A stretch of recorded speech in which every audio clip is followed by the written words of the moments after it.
Good evening, everybody. Welcome to Wednesday Night Rabbit Hole over here on The Report at Twitch and over here on Joe Slick Live on Rumble and on YouTube.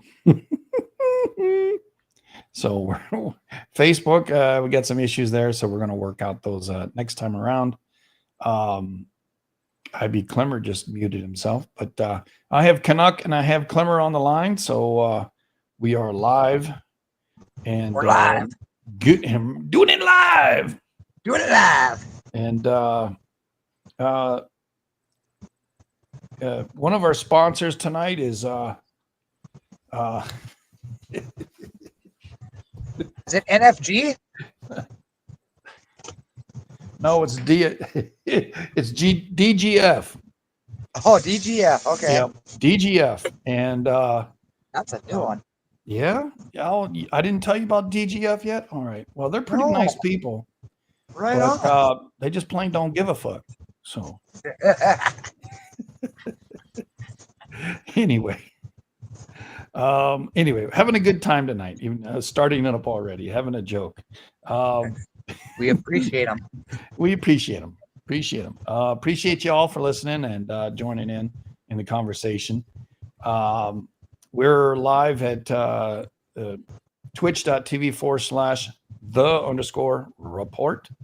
We're also live on Joe Slick Live on YouTube and Joe Slick Live on Rumble.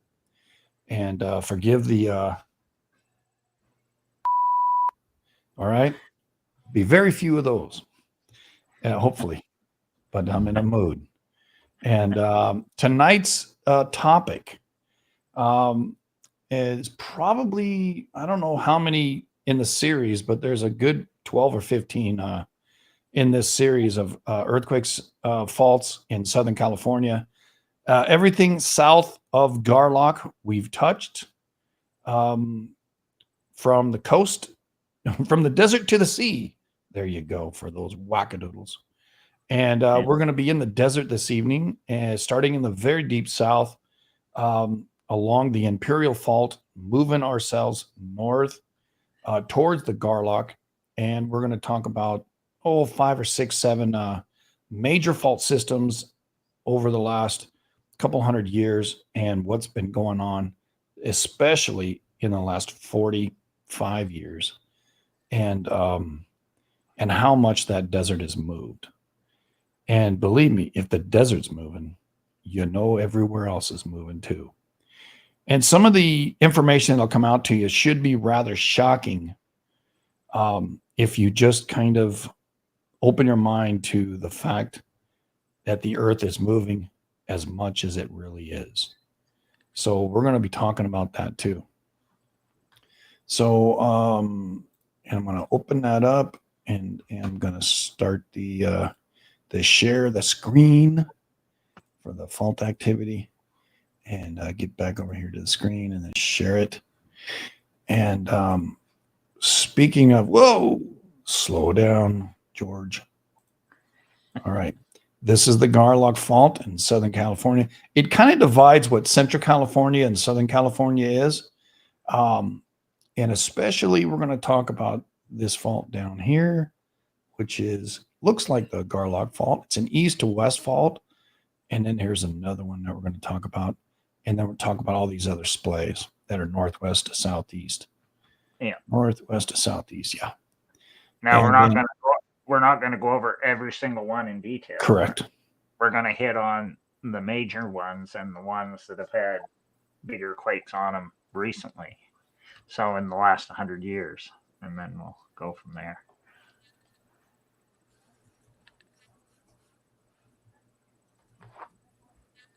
So I'm just going to mention a couple of them right at the start. And it's the ones that are down towards the bottom. The main one is Pinto Mountain Fault.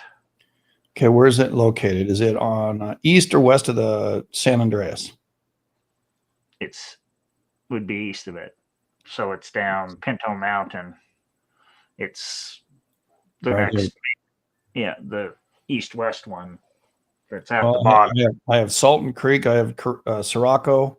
I have Porcupine, and then Blue Cut Fault, and then Yeah, Pinto Mountain Fault. Pinto Mountain one first. All right, you want to start in the middle then? Yeah, I'm just going to mention them because they're all Okay. east-west ones going down. All right. And this will relate, like when we do go over the quakes later. Yeah. Because that's the ones they're close to. Right. So anyway, Pinto Mountain, east-west, Blue Cut, and Chiriaco. Sirocco. Yeah, Sirocco. Sirocco, yeah, the H is silent. Yeah. So those ones are like the main east-west ones. Mm-hmm. And they're actually the east transverse mountain ranges. All right. Transverse. So what's transverse mean? Well, they go crossways, like the west transverse ones we went over before. The ones up by LA, like north of LA, those are transverse ranges as well. All right. Yeah. So they're compressional is what you're saying. Yeah, they're the same thing. They're east, west, left lateral. Okay. With thrust components because these are left laterals versus the other ones were right laterals. No, they were left lateral too. Were they? Okay. Yeah. So they're the same thing. They're just on the eastern side of the San Andreas. So they're like Garlock, basically. Okay. So that's why I wanted to mention those, and it's going to relate when we look up the quakes later. All right. Good. Yeah. Now we're going to do all the ones there, the northwest to southeast ones that are in the middle. But I'm not going to cover every single one that's in there. I'm just going to cover the main ones because we'd be here. Why not? Because there's a ton of them. All right. So we talk about these three major faults here. We're skipping the Salton Creek fault and this other one that's way down here. Whoa, what happened? It went back in. They don't have too much information on Salton Creek and the other one down there because I looked it all up. So I'm trying to focus on, they don't have too much on Sirocco either. But Sirocco. Just say Sirocco, we're good. Sirocco they don't have too much on that one either, but they've been focused in on Pinto Mountain and the Blue Cut one mainly, which we're going to read a study about that after, like a super recent one. So, but we'll get to that here in a little bit. But now I want to go to the map that I sent you that shows where the quakes are on it. The first one? Yeah. This one here? Yeah, and which faults they were on. Okay, while you're talking, I'm going to be installing a driver for this mouse. Uh-oh. We'll see what happens with that. Yeah. So now I'm going to go into this and start explaining it. Okay. So I got to bring it up bigger on my screen. Okay, now I got it bigger. So you'll see on here it has the abbreviated names of the faults. Okay, share this tab instead. There you go. Yeah. So it shows like all the ones we've talked about previously. It's got the Elsinore, the San Jacinto. Oh, yeah, down on the bottom, right down here. Yeah, so I'm going to come up from the bottom and come in.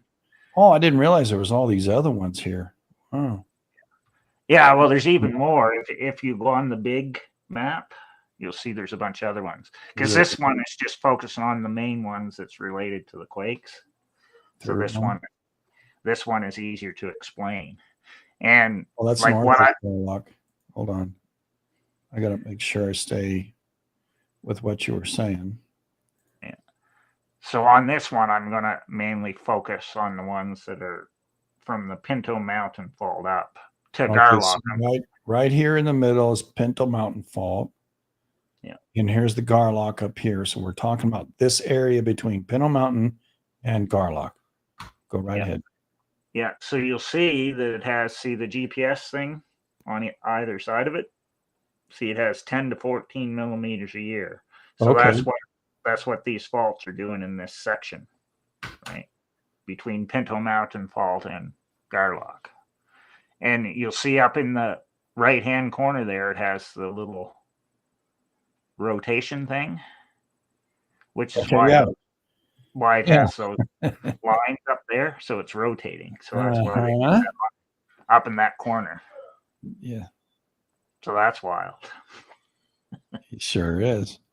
Now you have all these other northwest to southeast faults in there. And I'm going to talk about, well, I'll read down through the list and just give Okay. the name of them for now. We're going to go into more detail when we talk about the actual quakes, because All right. it talks about what exactly faults they were on and what ones ruptured when the quakes happened. All right. Otherwise, if we did every single one, we'd be here. We'll be here. We'll be here until Jesus comes. Yeah. So I'm not going to worry about all the ones that are north of Garlock right now, because we'll be talking about them later. So I'm just going to focus on the ones that are in the middle there. So they don't have them all in order on here because they start up at the top. So I'm going to jump over those ones and go. I'll do the closest one, the one that's HF, because I'll start closest to the San Andreas and then work up. All right. Oh, HLF. Well, HF is the first one there.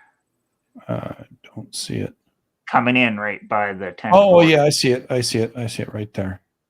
Yeah. Which that one is. I got to find it on the list here again. H. Should be HF on that list.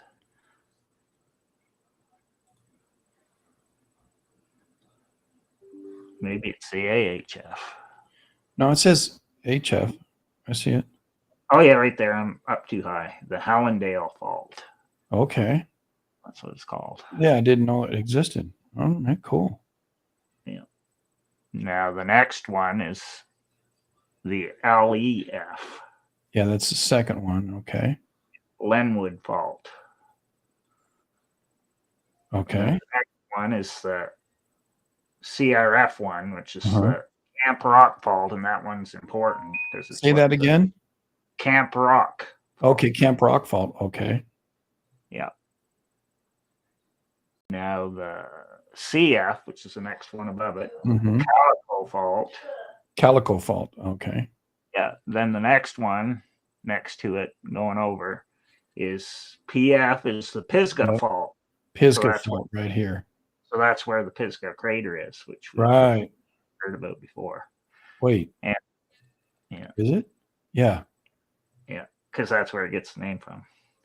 And the next one is going over. It's the Ludlow Fault. LUF. Yep. Okay. LUF. So those ones are all important because that's where the 1992 Landers quake was, and where the 99 Hector mine was, which we're going to talk about later. Okay, we'll be talking around those, yeah. Yeah, and it also has the magnitude 6.192, which that was the Landers quake. Well, no, the other, because there was 92, then there was a Joshua Tree. Joshua Tree, yeah. Yeah, that's a Joshua Tree one, and that's going to be important too because there was another one down there in 1948 that they didn't understand why it happened out there, but now they do. Since but hold on, don't get ahead of yourself. Stay right where you're at. Yeah, but we're going to talk about that later too. Yeah. Okay, so now the other ones going across the top there, LF, HLF, BF. Okay, yeah, right there. Okay, these ones right here. Yeah, we're going to do the top ones there. I hate doing an update right when I'm doing this, but hey, all right. The LF is the Lockhart Fault. Lockhart Fault right there. And that's a strike slip. That's northwest to southeast, it looks like. HLF, which Harper Lane. Lake Fault right there. That's another strike slip right there. You can see. Yeah. Then the BF. Yeah. Blackwater Fault. Blackwater. Man, Blackwater's is, yeah. Just so happens to be right there, eh? All right. Yeah. And GSF, which GSF. is the Goldstone Fault. Goldstone. All right. Yeah. Interesting. Okay. Now, sometimes they either name them after like a certain object or a mine or whatever. Yeah, somebody had gallstones, I guess. Yeah. Some guy from Blackwater. Or a mountain there or whatever. But now I'm not going to go into each one of these individually because we'd be here forever. But sure, we're gonna. Well, it's no. It's nice to know that 1, 2, 3, 4, 5, 6, 7, 8, 9, 10 faults that interact with each other between the Pinto Mountain Fault and the Garlock Fault. That's quite a few. Yeah, and there's been so much activity in the southern section, a little bit up in the northern section, and then just the other side of Garlock, we know that those things were popping. We have three main valleys up here. We have Death Valley, Panamint Valley, and Owens Valley, and then we have the edge of the Sierra Nevadas, and Garlock is like it cups all these things north. And it's funny how I've been saying this, and yet a mini GPS doesn't say it, but this part of Southern California is moving dead southwest, and the other side of the other area is moving northwest. So 8 to 10 going southwest, at 10 to 14 going northwest, and these are in millimeters. That's pretty crazy. There's a lot of activity out here, and that's on the North American plate. Yeah. That's what's crazy. That's on the North American plate, that there is this twisting, this siding going side by side, one side going one way and the other side going the other. And it's not the San Andreas, but it's affected by the San Andreas because the San Andreas goes all the way down to the all the way through the crust, whereas all these do not go through the crust. Yeah. So these are all superficial or more surface. Pretty deep still, but not all the way through, because the plate boundary, San Andreas is considered the plate boundary.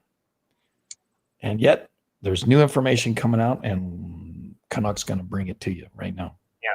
So the next one we're going to talk about is the one that talks about how it came to be. Okay. That section.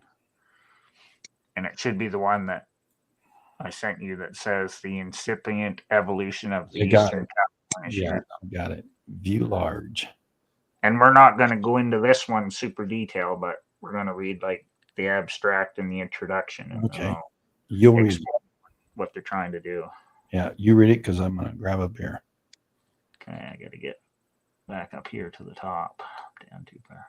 Okay, the nature of the connection between the Eastern California shear zone and the San Andreas Fault in Southern California, Western United States, is not well understood. Northwest of the San Gorgonio Pass, that's a tongue twister, strands of the ECSC may be migrating south and west into the convergence zone of the San Bernardino Mountains, as it is advected to the southeast via the SAF. Using high-resolution topography and field mapping, this study aims to test whether diffuse faults within the SBM represent a nascent connection between the ECSC and the SAF. Okay. So I'm not going to go into all these other ones that it's talking about, but Lone Valley Fault is another fault that they found that's a little bit above where that Hellendale one is. So Yep. So that's what they're talking about in here, because they're linking it to the San Bernardino Mountains. But it's basically like what we found before. They found faults that link to these other ones. And this study's from 2020. So Right. it's pretty new. So there, And I mean, is there much difference between the older version versus the 2020 update? the newer ones have more. They'll list more like the ones they found, and then find what they're linking to. Which, like our big map there is from, I think they last updated it. I think it's like between 2015 and 2017. So some Yeah. of the newer faults, like the thrust faults, aren't all on there. Okay. So it just depends, like what other ones they've added since. You'll see when we do the 2022 study here in a little bit, you'll see that they've added other ones in that we haven't, that they're not even talking about in this one in 2020. Okay. Yeah. Yeah. So this SBM, what is the importance of the SBM? Wow, Yeah. they're just bringing that fault that's in the San Bernardino Mountains and where the San Gorgonio Pass is. That's what it's all running into. So they're Mhm. bringing that fault out and connecting it to the first one there, the HF one, whatever it is, Hallandale or. So this Yeah, was basically that the one that Big Bear went on? it would be close to it Okay, okay. when we get down. Okay, we when talk we get there, I'm sorry, I jumped ahead. I'm sorry. Yeah. Go ahead. Because when we do the Big Bear one going off, it says which one it's on. So we'll get to that. So it says here, I'm jumping down to the introduction part. The transient evolution of continental transforms along obliquely deforming zones provides a window in the complexity of fault strand development and crustal deformation. So they're just saying this is complicated. Complex A lot of words. Yeah, are commonly observed along nascent shear zones and are known to include conjugate fault sets. So that's what they mean is all these little faults all close together are all running over each other. So I'll jump down a little bit. A major complicating factor in this nexus of interacting faults is the potential influence of the Eastern California shear zone. Although many studies have focused on faults within the ECSC to the north, so they've been focusing on the ones more towards Garlock, basically. Little work has been done assessing kinematics of potential connector faults located between the ECSC and the San Andreas Fault within the San Bernardino Mountains. And they're saying that it's important to figure out how they connect into the San Andreas, basically. Right. That's what they're trying to figure out with this study. The complex connection between the ECSC and the SAF in the vicinity of San Gorgonio Pass embodies three fundamental problems related to continental transform fault behavior. First, the possibility of developing a structural connection between the fault systems in the SBM relates to the problem of how discontinuous fault strands in shear zones integrate into through-going fault systems. Now, see, this is why they're doing all this new stuff. They're trying to see how they actually connect with the other faults that are already identified. And it says strike slip faults are thought to lengthen and integrate by linking through gaps in faulting and become more linear with increasing deformation.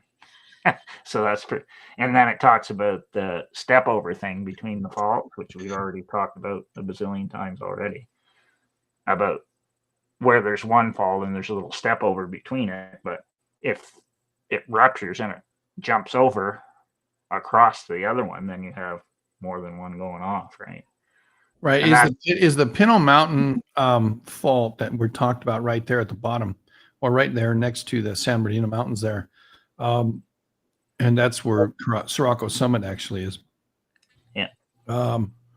Is there, do they consider, because all those faults run into the Pinto Mountain fault, is that the area of step over, or is there also step overs, as you go north? Well, there is that they're finding between each one of those northwest to southeast faults. But down at the bottom where the east-west ones are, Pinto Mountain, Scirocco, and Blue Cut, they think those are the ones that are taking the stress from the San Andreas itself and spreading it out so it goes up the other ones. That's what the next study that we're going to talk about basically says. So whenever the stress is coming up, which is what I think it's doing, when it comes up, it goes out on those east-west ones to spread out and go up the other faults that have had the big quakes on them. So like the 6 or 7s. So them are kind of helping to spread the load out kind of evenly in between them other faults. Yeah, and they're not sure. I haven't seen them tie this to the southern San Andreas part where it hasn't had a quake for 300 years.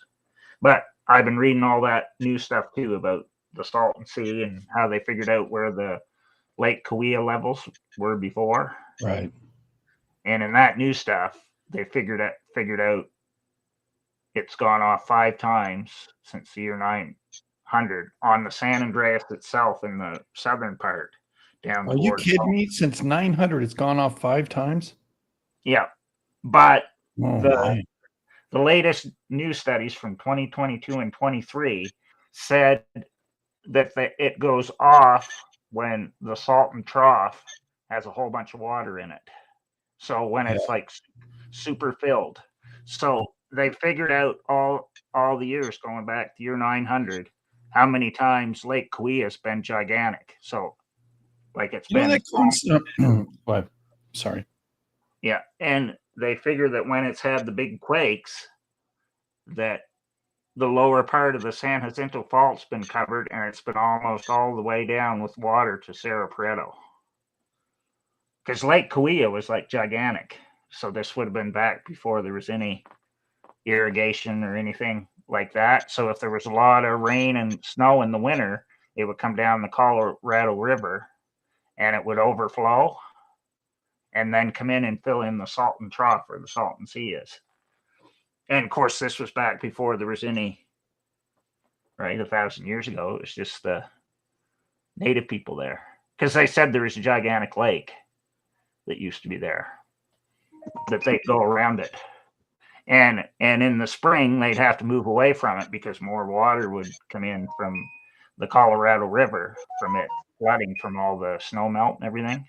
Which is basically how Salton Sea got there in the first place too. It was because they were messing around with irrigation stuff, and it overflowed in 1905, and that's where Salton Sea came from. So according to this, 1905. Yeah, we had a pretty good quake. What, 1912? 1906. Well, I know way up in San Francisco.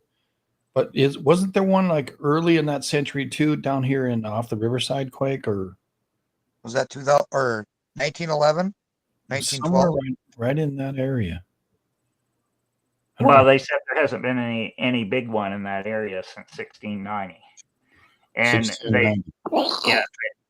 on the southern San Andreas. So they figured out that the last time the lake was in the process of filling up super full, Lake Cahuilla was was between, like, I think they said 1680 and 1730 was the last time it was super high. And then since 1730, because it dries out in between in the Salton Trough, just like what Salton Sea is doing right now. So you'll have like a time period where it's more wet. There's more snow and more rain, so then it would fill it up, because this was back before there was irrigation or anything going on like that, because the natives weren't doing that. So native peoples. So yeah. So they figured out that 1690 was when the last time there was like a high 7, 8-ish at Salton Sea. All right. And they figured out the other times before that. I don't remember them all. You said about 5 times from 900 to 1690. Yeah. So 1690 was the last one. Shoot, howdy, man. That's like every 200 years. Yeah. Well, they figured out like its normal rate was like from 900 to 1690, it would go off every 160 to 220 years. So we're already like 320 or 330. But the lake isn't big at all because we Yeah, drained it. yeah, it's never been as big as what it was. All right. last So 30. Well, back in them days, there was no dams either on, up the Yeah, Colorado River. So right. all the water was making it down. Yeah, Right. because like there's see that Salt Creek fault or the Salt Creek fault or Salton Creek fault, that used to be one of the things that ran into it. But there's other rivers down there too. I can't remember their names. Right. There's Right. 3 other ones that all used to run into that Salton Sea area. But since it's been all dammed up and changed, it doesn't do it the same way as what it used to. Like there's 3 or 4 other rivers there that all run into that Confusing, man. Salton Sea area, Salton Trough. Well, does the water even make it to the Salton Sea anymore? From, because of all the dams and But stuff. yeah, it did. It did in 1905, which is how Salton Sea got there. If you read the history of it, but Right. since then it hasn't, and it's been more dry. So Right. what if Let me coming ask up you a Colorado question. River is If- running into it? Chuckawalla. Oh my gosh, Chuckawalla. The Sirocco Fault. Chuckawalla goes right through there. I Yeah. should have talked about you before. When we first started our first rabbit hole, do you remember the story we were talking about? The first rabbit hole was when Wyatt Earp's doctor went down into Mexico to check out a big, huge earthquake.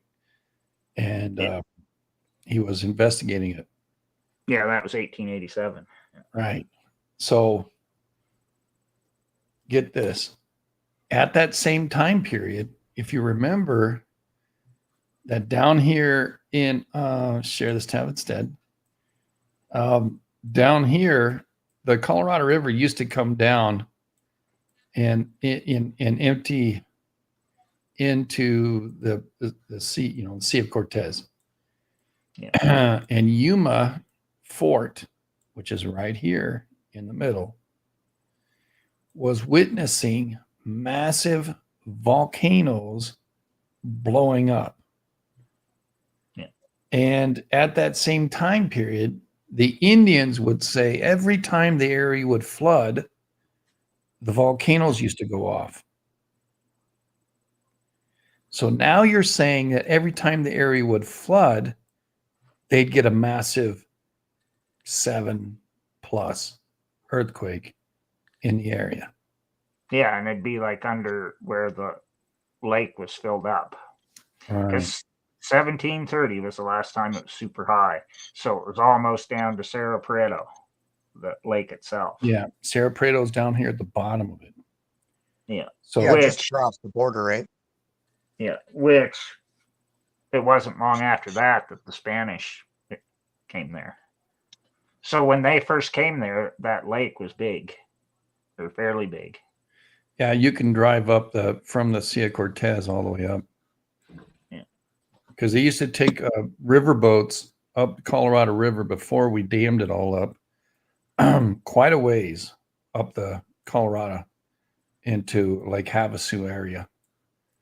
They used to take actual river boats. Can you believe that? That's how much water was going down there. Pretty busy now, but there's a shitload of dams. Yeah, because I think what they said to fill Salton Sea up where it was more than just Salton Sea, so like a big Lake Cahuilla thing, it had to be multiple years of, I think, half the flow of the Colorado River, they said, would have to come in there and come in that way and like overflow and go down those other rivers that run into it or creeks to make it so it would go up. So where it would happen like at a time for a certain number of years where it was like super wet. Yeah, what happens is right through here, Sirocco Summit, and there's a freeway that comes right through here, and it goes out to Blythe. This freeway here's Ford Lake Riverbed, Palo Verde Valley. This is relatively low. It picks up in altitude up here as it goes up to Sirocco Summit and then drops demonstratively downward. I think it's like 2,000 feet into this area, the Coachella Valley, which is at sea level. And this whole area can flood and has flooded. But the Colorado River Aqueduct rolls through here, and which you'll see this little blue line.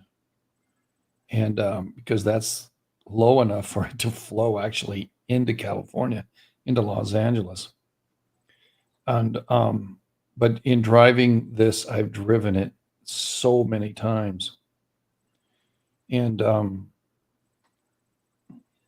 it's flat out here, but in here you're going up, rice It's roads. a pretty steady climb out of there, isn't it? Yeah, it's a steady climb up into these mountains, which is 5,300 feet. Sirocco Summit is, and then it goes all the way back down to zero. So this area right here, the no matter what, the Colorado River was not flowing through this little section in the middle here. There's no way for it to flow through here. So it had to be flowing from down here up. And if it's flowing down here up, because all this is, God bless, I probably have to reboot it, but from the Sea of Cortez flowing inland is probably how it flooded. So up through the Colorado, through all this flat area, right through here. And also, Death Valley used to be underwater. Yeah. Yes. And I don't know about Owens Valley, but Owens Valley had a lot of water coming from the mountains. These mountains here, the Sierra Nevadas, can get a shootload of snow, and the water flows this direction. But I don't know if it flows into down here at all. I just don't know. Well, there used to be like big lakes just above Garlock there. Yeah. That are all dried up now too. Yeah. Yeah. So there's Pine Mountain Lake and Pine Lake and all that. Yeah. All this used to be great fishing. Yeah. Mono Lake used to be great fishing, but it's all drained because of Los Angeles. Yeah. Now Lake Mead is draining because of Las Vegas. Because Las Vegas is just freaking massive, but that's a side note. But I don't know how, Big Bear, which is right through here, San Gorgonio right here. There's a series of mountains through Palm Desert, Cathedral City, Desert Hot Springs, Palm Springs, all through here. There's a massive set of mountains, the Santa Rosa Mountains. And San Jacinto was right here. I mean, for it to get a lot of snow, like it just got a lot of snow this last year. But for it to fill up, the Salton Sea, I just don't know how it would be able to do it. Well, you'd have to have a lot of snow snow load from up north too. coming down the Colorado River, because they said Yep. that was the main thing that would fill it. Yeah, the Colorado River, it would have to come from the bottom down here, not through this section up here. There's just no way. Because But they said those other creeks and rivers that are over there, that's how it used to do it. through this section down here. Yeah, because it would cut across. See all these down here through Mexicali going up. This whole section would have to flood. Yeah, because they said it did it in the springtime, because the native people would have to move back away from it when it started flooding and bigger. And they didn't want to be there because of the volcanic activity as well. So there's a long history of this area flooding, but because they've done something to the, damming up this, the Colorado River is very little water, speaking of here. However, there are channels of water underneath all this area. And if there's an earthquake, something happens, it can flood this again. It can the water can all of a sudden come up and out. So that area is well known to have channels of water, like aquifers, like major ones down there. But I don't know, from Fort Yuma, which is right here,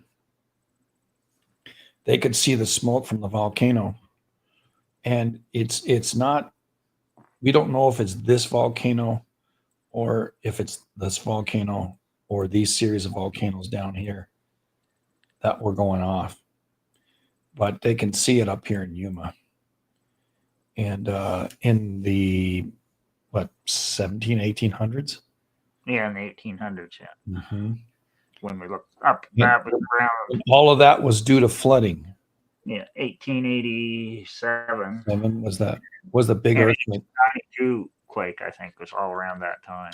Right. So, I mean, we don't know of any big earthquakes over here, but this other earthquake happened down here in Mexico. Quake down here that up here in on today's maps of the rivers. Oh, what? Sorry, I'm making a text here. Okay. So I'm looking for because I've always kind of really been interested in maybe I can do it through GE and share this and just kind of try to find the topography. Like that other dude that has his own website and he's a geographer. It's really good tools that he has. And then he does it on paint to simplify what he's right talking about. So like here's the Colorado River. You can see this area is pretty low, and you can see it all the way out to the delta. But up here through Joshua Tree, through all of this, I mean, there'd have to be a serious flow. Right here's where the mountains are. Right through here, San Gorgonio right here, and San Gorgonio, San Jacinto. Both of these are the major mountains, and the San Andreas splits between. And all these faults that we were talking about are all out here. And but for water to come down through the Morongo and through San Gorgonio, which is Big Bear, and San Jacinto, which it had a bunch of snow just this last year, and to flood all of this, the Coachella Valley, it would have to be, 20 plus feet of snow in these mountains. And I don't know when the last time that has ever happened. Even the one that happened, 2 years ago during the El Nino, they had 17 feet. They were flooded or snowed in there 17 feet. I don't think that even flooded the area. Now, last year, parts of the flash flooding that happened down here, I don't know if that water ever made it to the Salton Sea because of all the flood channels that they have and the control channels. Some of them failed, but I mean, I'm just realistically looking for a way for the Salton Sea to grow. Yeah, and our current environment, I just don't see it. And it might be that it's growing out of that pattern that 160 to 220 when we're already over 300 years the last time it did it. Right. So it could be that let's say we get a hurricane and it drops 14 inches of rain out there. That very well could do it. The whole area flooding again? Yeah. That very well could make this thing have a lot more water. Just think of what South Carolina did. Now, we saw the video from South Carolina, how the water was between two mountains in a valley, and all of it led into that valley, and then it flooded out that whole push through the city and through all those communities. this is a valley right through here. So if the hurricane came in through, up through Baja or over through San Diego or up through LA and dumped all the water here, then I would be very afraid. But otherwise, I don't see a way for the reoccurrence if big if the water needs to be full substantially for an earthquake, a giant earthquake to happen. Well, and you If that's the key. If that's the key, you know what I'm saying? you'd have to get rid of all the dams to Right. do, right? Uh-huh. For the flow of water. Flood channels. Yeah, they have flood channels. They don't have a lot of dams, but they got a shitload of flood channels. Yeah. Because they control the water to force it to go into the groundwater so they can have it, but also to maintenance the water flash floods. There is flash floods all through Palm Springs, Palm Desert, that whole area, because just last year they got the 10 freeway, which is, you can see. I think they said when Lake Cahuilla was its fullest, it was all the way up to Palm Springs. Yeah.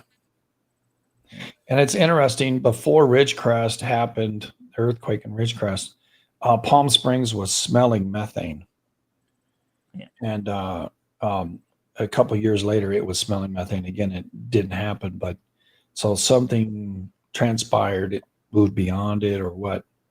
But it's well known for methane smells to happen as well.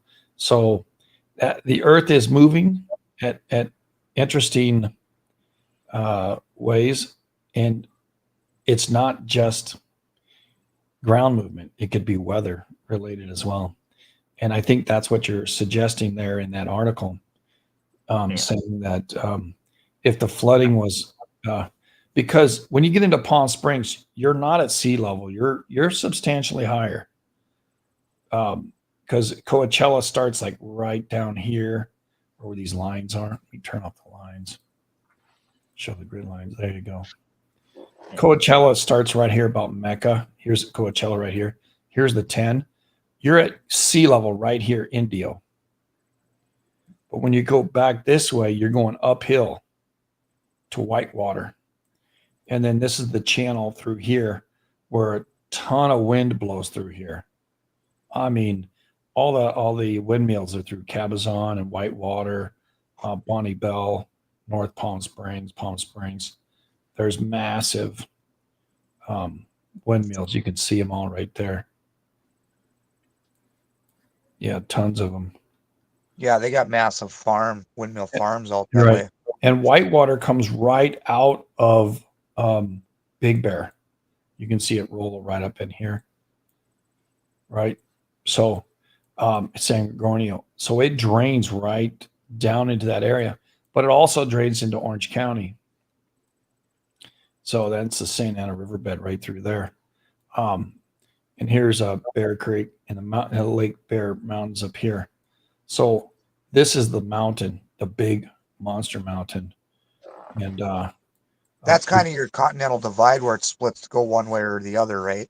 Yeah, the San Andreas goes right through here. You can see it. Yep. Right. And it's almost like the San Antonio right here mountain range used to be over here, and it just kind of sliding that way. And if that's the case, it could have been way down here at one time, and this could have been mixed with this. We just don't know. I like to see if they're the same. Yeah, so I want to read the Go ahead. section here in this study where it talks about the Eastern California shear zone. So it says the ECSC is a nearly 125 kilometer wide zone of diffuse dextral shear involving numerous northwest striking faults that accommodate as much as 25% of the motion between the Pacific and North American plates. The southern ECSC in the Mojave Desert connects the San Andreas Fault and extension in the Gulf of California with dextral shear and extension in the Southwest Basin and Range and Walker Lane. Faults in the southern ECSC have evolved diachronously since at least 4 to 6 million years ago, so they're not that old. But the San Andreas is 50 million years, or is it 5?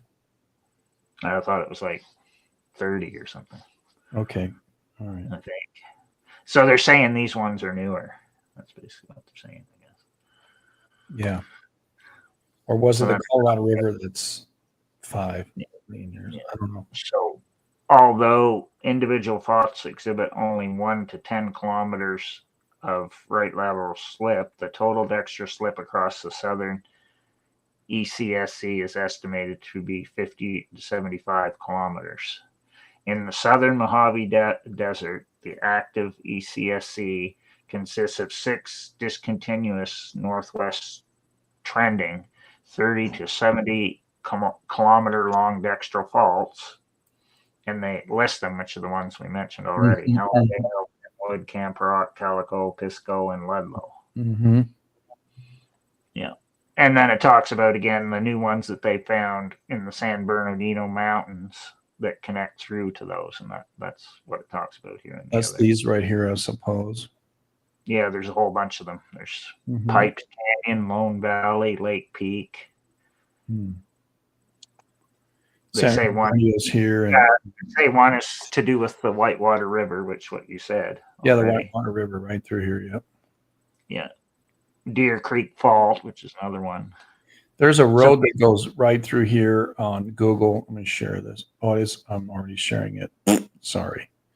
Where are we? All right, go right through here. Yeah, the 15 here. That's up the back way through Wrightwood and Silverwood Lake, Arrowhead Lake, Big Bear Lake. But we're talking about here at San Gorgonio, and this river right through here, this wash, is Whitewater, and it flows pretty darn good, and it flows all the way out to the Salt Sea. Do any of these rivers run right above any of the faults that we're talking about tonight?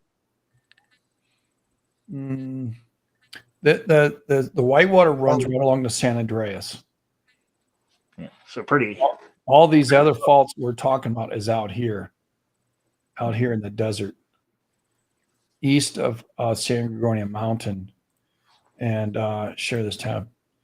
So what we're talking about right there. All right. So what this study is doing is just showing how that area connects. Right. All those ones This is about. Right here's the Big Bear, San Gorgonio Mountains here, and it flows right down in here through Monrongo Valley, right down to the San Andreas and on out to Salt Sea. Okay. So all these other faults we're talking about are all up here, Johnson and Linwood, Emerson Fault, Calico, and all this Bullion, Lovick Lake, and he's got some new names for some of these, Ludlow, and all those faults, and there's all these other ones that are in the mountain range of San Bernardino Mountains, and San Gorgonio being the big monster, and then San Jacinto being the other monster. And these mountain ranges are really tall. When you're at sea level, you look up, 11,000 feet, it's like straight up. And I've driven it many, many, many, many, many times. And I used to go shooting out there too, plinking. But because I lived in SoCal, but it's interesting how all these faults are interrelated, and they all kind of meet this Pinto Mountain fault, and he said they're dextral shear extensions. So it means it's it's compressional from Garlock to here. It's all compressional, but it's dextral right lateral shear. I think it means it's due to the strike slipping. All these are strike slips. Yeah. So, But the west ones are doing the other thing, yeah. which is what we're going to talk about next because that's in the Okay. new study from 2022. So it should be the next one there. And Steady long trip. Yeah. yeah, steady long-term slip rate on the Yeah. Blue Cut Fault. There you go. Yeah.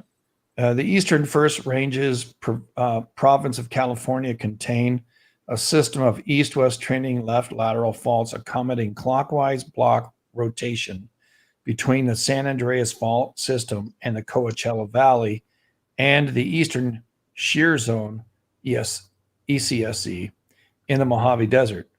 Building upon established geometric relationships, we estimate that the rotation across the ETR, or the Eastern, what the hell is it called? Eastern Traverse Ranges, may transfer right lateral strain from the San Andreas to the shear zone at time average rate of 4.3 to 7.7 millimeters a year. Through geomorphic mapping and the analysis of 38 to the 10th, we surface exposure samples. We derive a long-term slip rate of 1.26 to give or take a half millimeters a year over the late Pleistocene. Yet analysis of displacement record indicates a rate decrease of over the 71,000 years. While a rate change on the faults could have implications for possible plate boundary reorganization in the area, we argue that it is a slip rate variable, much more likely reflecting the routine fluctuation about a steady lifetime slip rate. So they're saying that it's not a changing of the plate boundary, but it's just they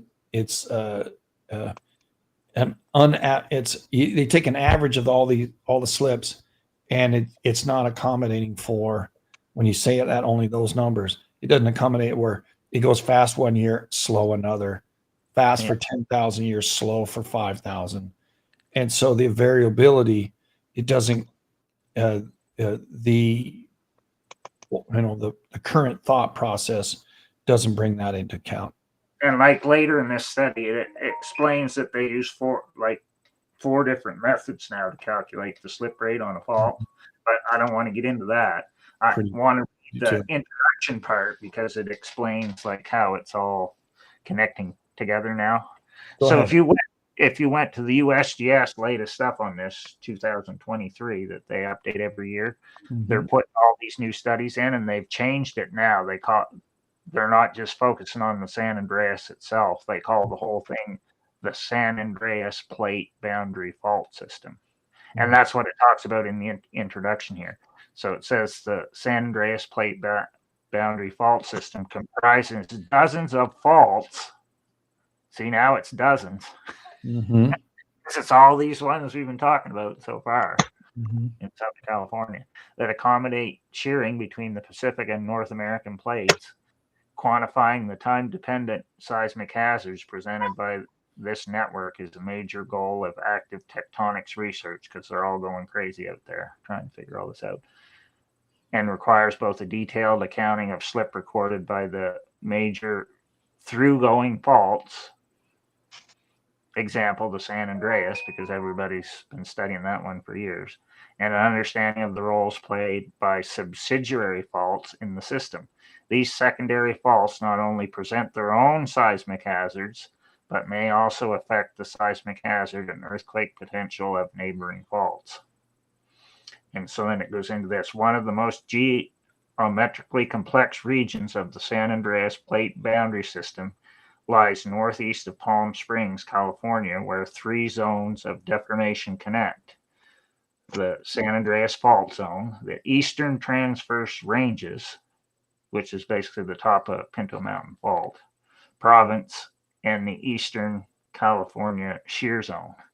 Slip accommodated by the Coachella Valley section of the San Andreas Fault splits among three separate fault strands as it approaches the San Bernardino Mountains. So it's referring back to like the study we just talked about. The Mission due- Creek, the Banning, and the Garnet. What it Yeah. says, right? Yeah, well, due east of the Coachella Valley, the ETR, East Transverse Ranges, comprises a series of east-west trending left lateral faults. Oh, Sirocco, Blue Cut, Pinto. Yeah, so that's what they're talking about. So they're talking about how they figured it all out based upon focusing on this. Well, this one is primarily about the Blue Cut fault, but, Right. but they talk about a bunch of the other ones. I didn't know about the Blue Cut, so that's interesting. Eastern Traverse Ranges versus the Eastern California Shear Zone.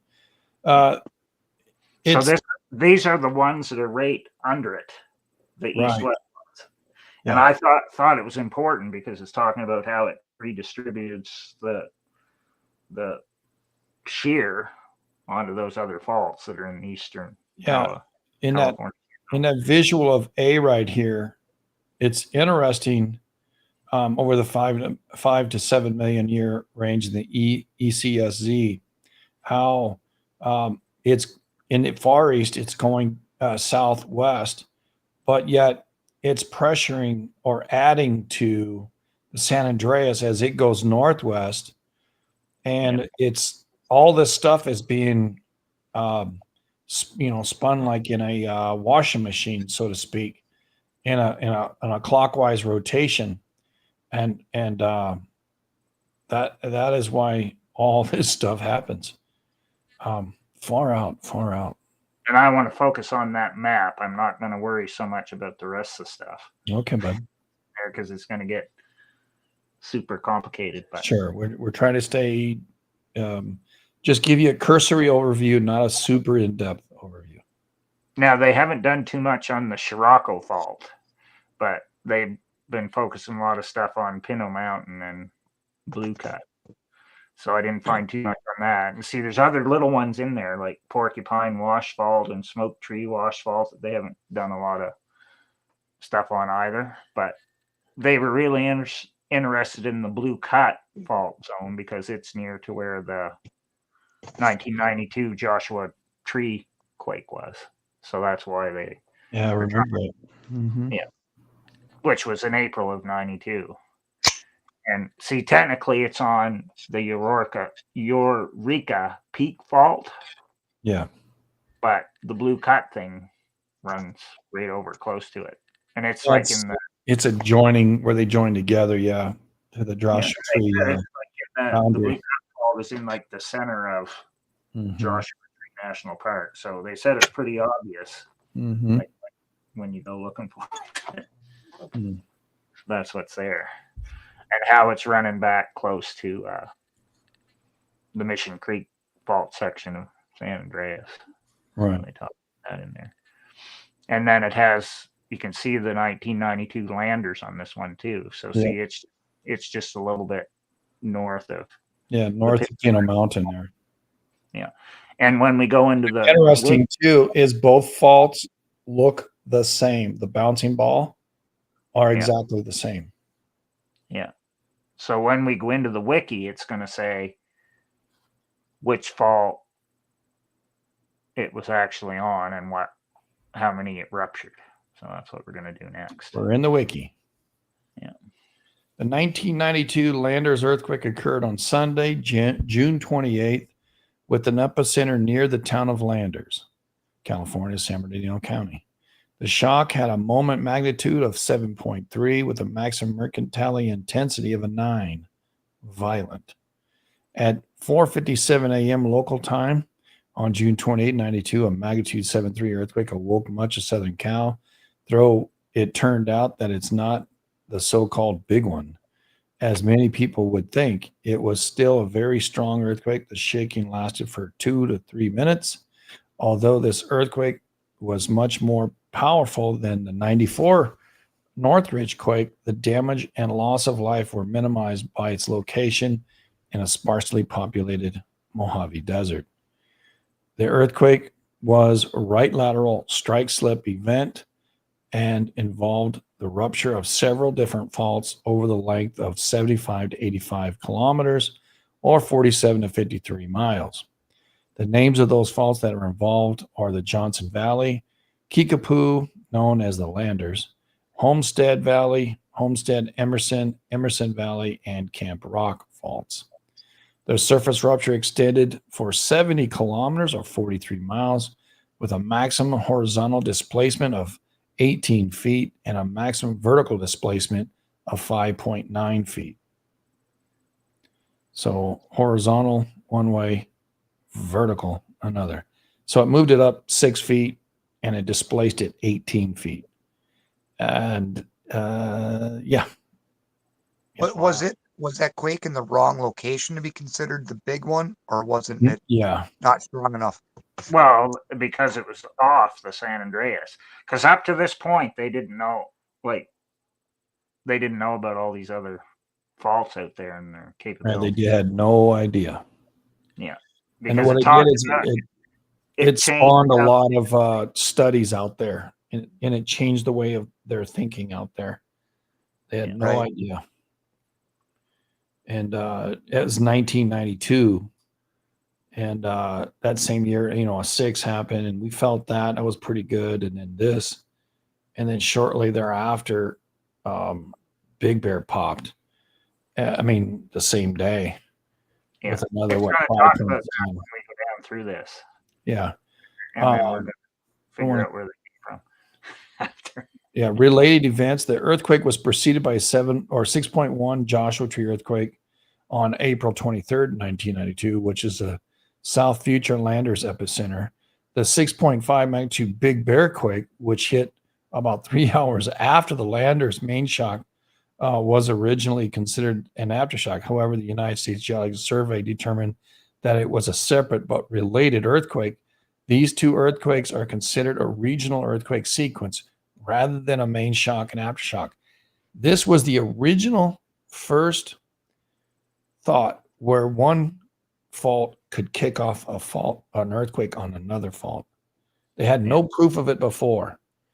And the Ridgecrest 2 quakes solidified that. Now they're very sure that can happen.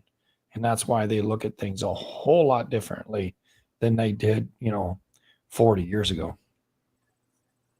Yeah, The magnitude 5.7 Skull Mountain earthquake followed it following June 29th of 92. And near Yucca Mountain, Nevada, also considered part of the regional sequence that have been triggered by surface wave energy produced by Landers earthquake. Foreshock activity in the form of a significant increase in micro earthquakes was observed in Little Skull Mountain following the Landers earthquake, and the activity continued until the main LSM earthquake or Landers. And that one is pretty close to Garlock, so they thought it was Garlock. Oh. And when it first That's happened. the Skull Mountain 5.7. Yeah. Because if you look it up in the records to find that one, I don't even know. California records, they call it the Garlock quake in 92. So it's pretty interesting. Yeah, Geologic World. The mountain in 1992 occurred. I can share this. Southwest portion of Nevada test site, 20 kilometers from Yucca Mountain, a potential site for high-level radioactive waste repository. Oh my land! So it actually was in Nevada then. I didn't know it was in Nevada. That's pretty crazy, to tell you the truth. Yeah. They call it a Mojave quake. July 11. Yeah.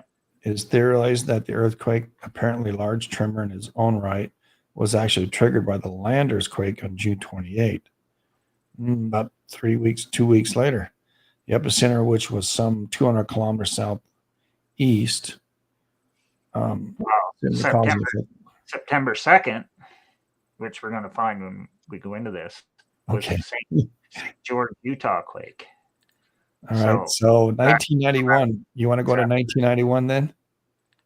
Well, I want to do Joshua Tree first because I don't have a link for the Joshua Tree. I can do it. I can look it up. Yeah, well, I put it in there. Okay, I got it. Joshua Tree occurred and at 9:50 in the evening on April 22 in SoCal. Magnitude 6.2 earthquake struck under the Little San Bernardino Mountains near the town of Joshua Tree. Though no deaths were reported, the earthquake caused 32 injuries. The maximum mercantile intensity was a 7 or very strong. Observed in Joshua Tree caused light to moderate damage. The event preceded the Landers and Big Bear quake by 2 months, but is now recognized as the beginning of a series of major earthquakes that accumulated in 2 events. You know what's interesting is this is a 6.2. The Landers is a 7.1. The Big Bear, I think, is a 6.1. Yeah. Or is it a 6.7? I'm not sure. And I don't know. Well, they're all within one magnitude of each other. 6.5. So Joshua Tree is 6.2, Big Bear is 6.5, and Landers is 7.3. Now, when we're looking at earthquakes, and trying to look at, we do look at earthquakes that are in the area and also, along a given predisposition set that we have towards looking at these quakes. And we do that all the time on the rabbit hole, which we're going to do here just shortly. But I want to read Go the ahead. section where it talks about how far away they felt it. the impact. Yeah, well, the earthquake. Oh, I see. Earthquake. Yeah, Joshua Tree earthquake main shock happened at 9:50. It caused northwest trending right lateral strike slip faulting on the Eureka Peak Fault, which is at least 15 kilometers or 9 miles long and possibly handles a significant portion of the slip transfer from the San Andreas. Epicenter was centered about 100 miles east of downtown Los Angeles and about 6 miles deep. The shaking was reportedly felt as far away as San Diego, Santa Barbara, Las Vegas, Yuma, Arizona, and Phoenix, Arizona. Approximately 2 months later, the strongest earthquake in 40 years since 1952 earthquake, Kern. Which was the Landers. 52 was the Landers as well? No, they're saying the strongest earthquake in 40 years happened 2 months after that, which was the Landers. The Landers quake, yeah. Yeah, because we're in. The 7.3, which was the Tehachapi quake, right? Yeah, 1952, the Tehachapi. That was a 7.3 as well. And just by personally note, I bring it up all the time because it's kind of weird. You get a 7.1, okay. 7.3 is massively stronger. I can't explain, from a 5 to a 6, okay, that's pretty good. But from a 7.1 to a 7.3, that's significantly good. Yeah, and read about the aftershocks because that's interesting too. Okay. The magnitude 6 occurred in Joshua Tree in April 22, was previously unmapped and north-facing earthquake located about 20 miles south of Mount Pino, 10 kilometers northwest of the Mission, and maximum fault slip of 2 feet was estimated.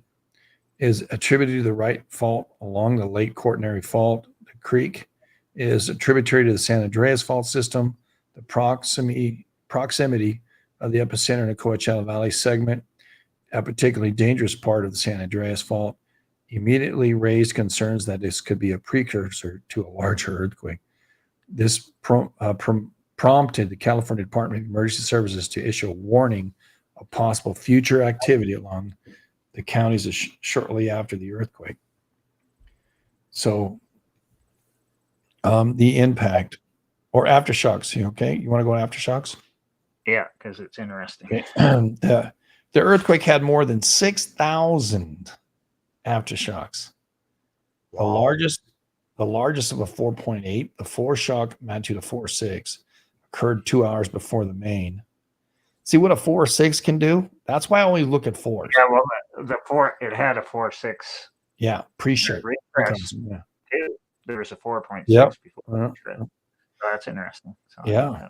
The aftershock spread along a northward trend from about 6.2 miles north of San Andreas Fault, northwest of Indio, California, and to the east, striking Pinto Mountain Fault.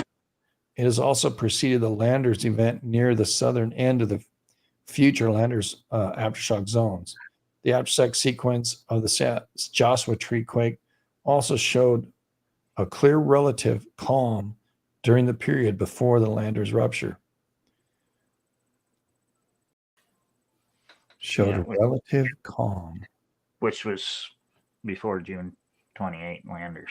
Right, 2 months. So it had 6,000 minor shocks and yet a relative calm during the period right before the rupture. I wonder what the hell they were talking about, relative calm. You know? Well, whatever that means, it was more quiet, I guess. I guess. Go ahead. So now we're going to go to 1991 and see where all this came from to make all these. Okay. Waves. So those happened in April through June 92. Okay, so we're just gonna start in January. Just make it easy, huh? Yeah. Mexico, Colima offshore had a 6.3 in January. Nevada, Carson City had a 4.4.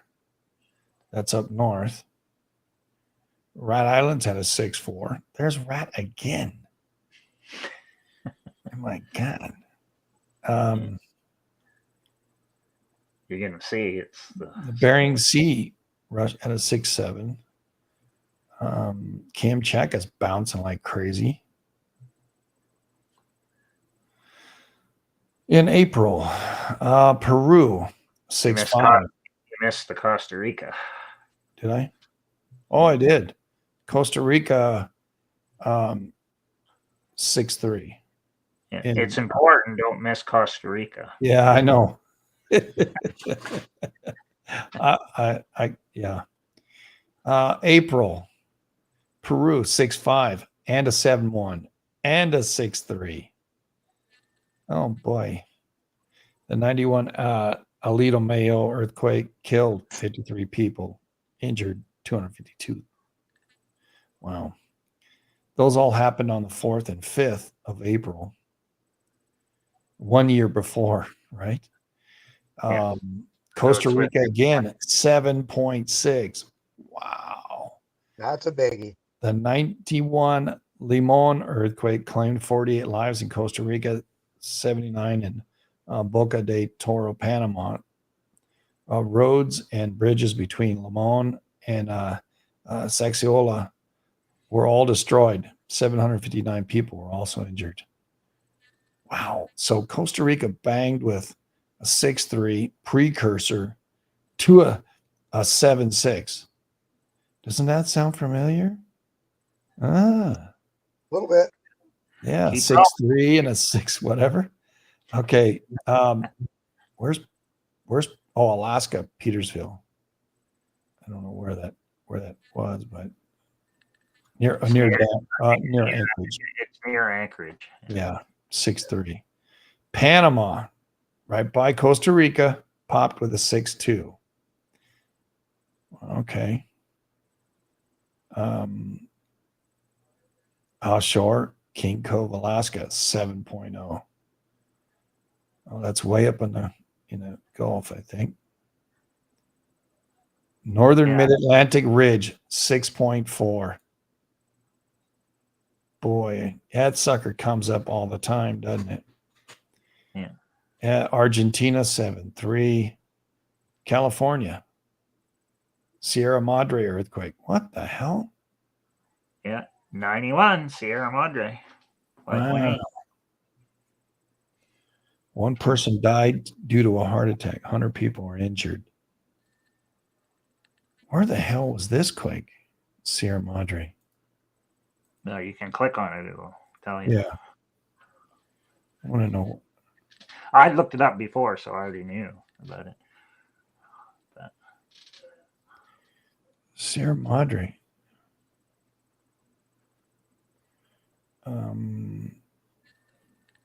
San Gabriel Mountains. Okay, is Los Angeles. Just that's where I thought Rancho Cucamonga. That's what I was thinking. I said, wait a minute. I remember that too. Yeah, 6.4 or whatever it was. 5. So remember, this was all within a year of Yeah. Landers, Joshua. I'm just remembering my visuals during the Landers. Okay. I'm going, wow, you're right. That thing happened. 91. So keep Yeah. going. Yeah. Wait till you see these other ones. Peru popped with a 7. Oregon 6.9. What? Wow. Wow. Holy. Pistol River. I don't know where the hell that is. Southern Oregon Range. All right. Sugarloaf Mountain, Siskiyou. I want to say that's where my friend goes. Peru again, 5.3. So Peru banging real hard. 7.53. Wait till you see the next month. Yeah, hold on.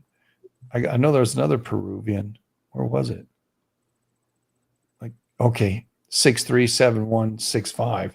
So Peru was really doing his thing. Wow. Yeah, look at August now. Yeah, okay. Oregon, that's the 6.9. Offshore, though. Yeah, Brookings. Intensity was a 6 on land. Peru with a 5.3. So August. there's Petrolia 6 and another Oregon 7.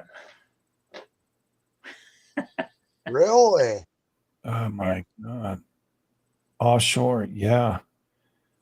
Brookings. So I got to find where the hell Brookings was. Brookings, I know because from 1873 they had a big one in 1873 right by Brookings, which was the year after. Yep, 1872. that's at the beginning of the what? The Blanco fracture zone, right there. Yeah. Gold Beach is right there. And where was the other one? I want to say it's down here too. Pretty close to that area. Yeah. Pistol River's right there. Yeah. Right at here. So inside here, and then we get Los Angeles down here in Rancho Cucamonga, or actually it's right over here. Rancho Cucamonga, where the Los Angeles sign is. Several in Peru. Wow. Yeah. Only in September there right now. So you can see what else is doing. All right. Because I want you to be Yeah. I am. I love this stuff. Guatemala hits a 6.2. So we have Costa Rica banging off, Peru banging off, Oregon banging off, Alaska banging off, and now Guatemala pots with a 6.2. And we go down to October. Nothing there. November. Colombia, 7.2. Wow. Yeah, the Houthis even got shook up that year. Good. See that. The Kuril Islands really went up. 6.6, 6.8, 7.6. And in Russia. Yeah, so that's 91. That's 91. So now we go to 92. Oops, 92.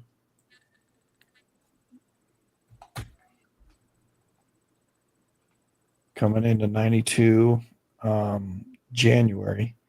BC pops with a 6.1. In February. India, Antarctic Ridge. So that's on the other side of the world. Had a couple of 6s. Alaska offshore had a 6.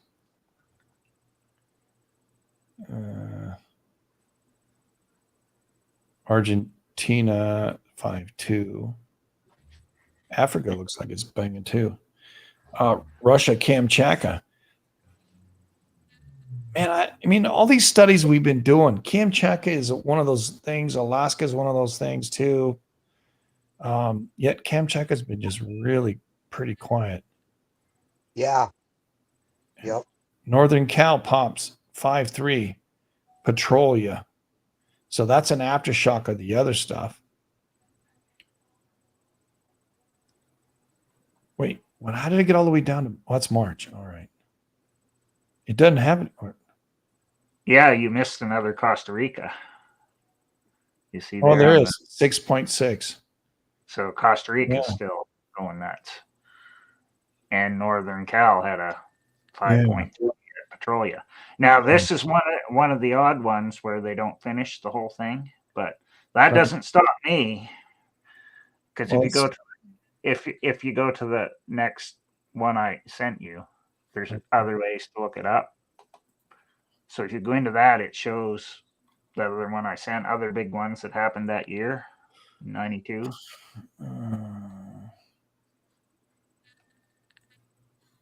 I don't know. Listen, I got 93 on here. 92 Landers earthquake. Yeah, I had to look it up a different way in the wiki. All right. So it lists all the major ones in the whole year in 92.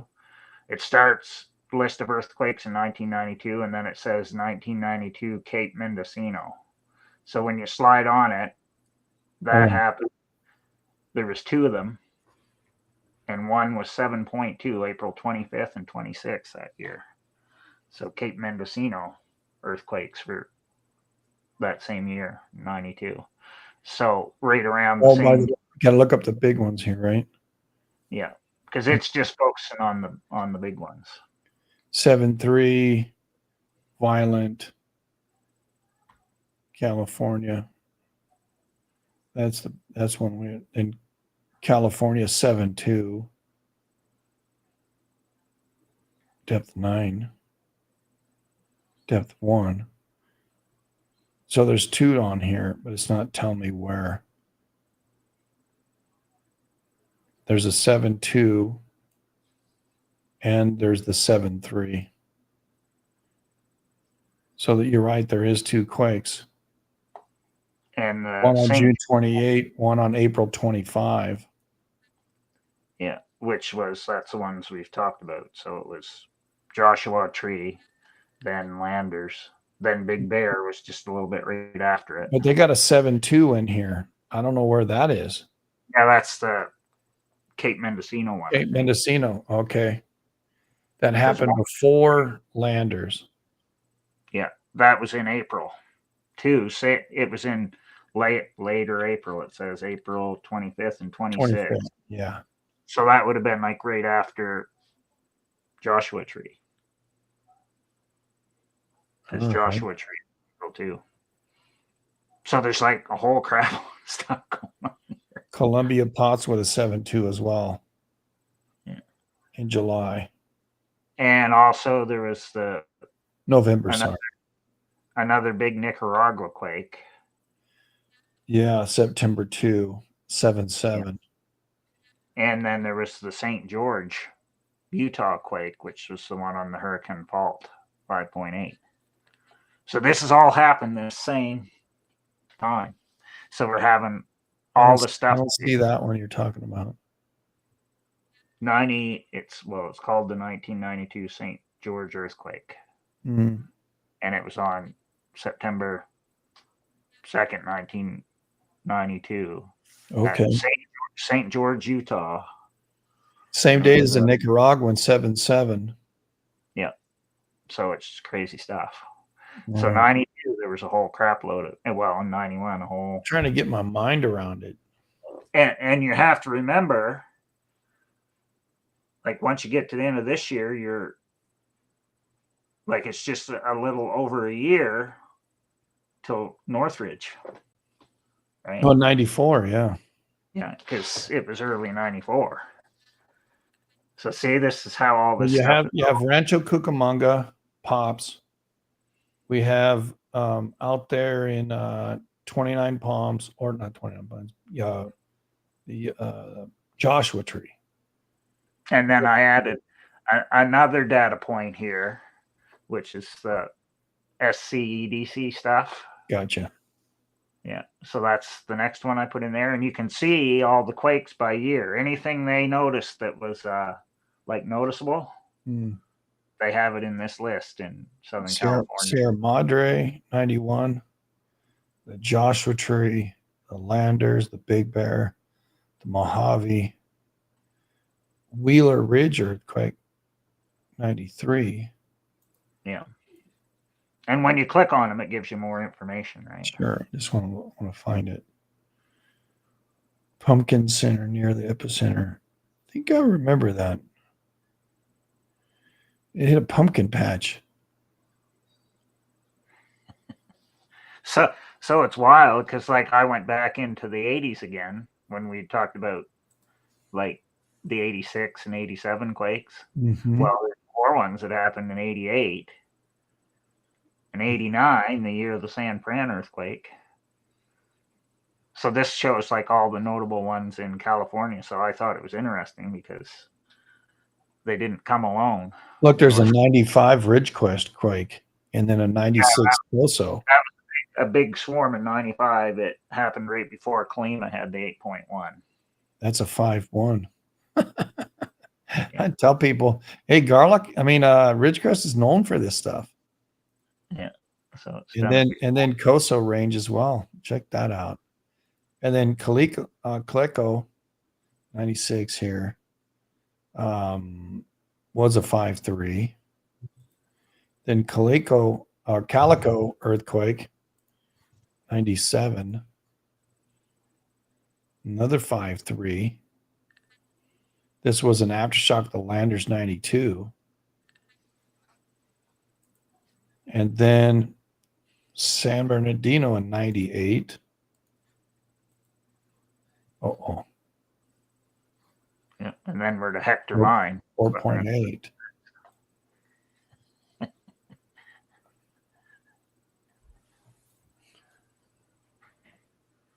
San Bernardino earthquake in 98. Whiskey Springs, Big Bear earthquake, and then Hector Mine. 4.9. Okay. So basically, it shakes all over Southern California before you get the big one. That's all you get from this list. So it doesn't just come like out of nowhere. See, I remember the Upland quake. I remember the Sierra Madre quake. For me, I call it Fontana and the Upland. They call it Sierra Madre. I called it Fontana because it was out that. Yeah, you'll find sometimes they have different names on them, so it gets confusing. And the Joshua Tree 92. Yeah, sometimes there's two with the same name because you may get like 4 San Jacinto quakes at different times, but they're the same. Then you have to go dig into it more. You know what's weird is I prophesied the earthquakes out in the desert because I was at a time with the Lord, and I said, prophesied 3 quakes, and I said, Lord, put them out in the desert so they don't hurt nobody. And certain enough, there were 3 of them out in the desert. So that's why it means a lot. It's weird. So now we got to do Hector Mine. Hector Mine, 1999. Yeah. The Hector Mine 1999 earthquake in the U.S., October 16th, 2:46 in the morning. Yeah, I guess in the morning. 2:46, 024600. Is a moment magnitude 7.1 earthquake. Was preceded by 12 foreshocks. The largest was a 3.8. The event thought to have triggered the 92, have been triggered by the 92 quake, which occurred 7 years earlier. It also deformed nearby faults vertically and horizontally. The earthquake's hypocenter was a depth of 20 kilometers, or what, about 15 miles. The earthquake caused minimal damage, no fatalities due to the distance of its epicenter from the populated areas. The significance of the earthquake lies in the fact that firstly, it has relatively high magnitude but caused little damage, and secondly, it offered more evidence that stress accumulation over time causes earthquakes. Precursor, the 99 may have been triggered by the Landers 92, 7 years prior. Earthquakes in Eastern California shear zone, which is our next rabbit hole.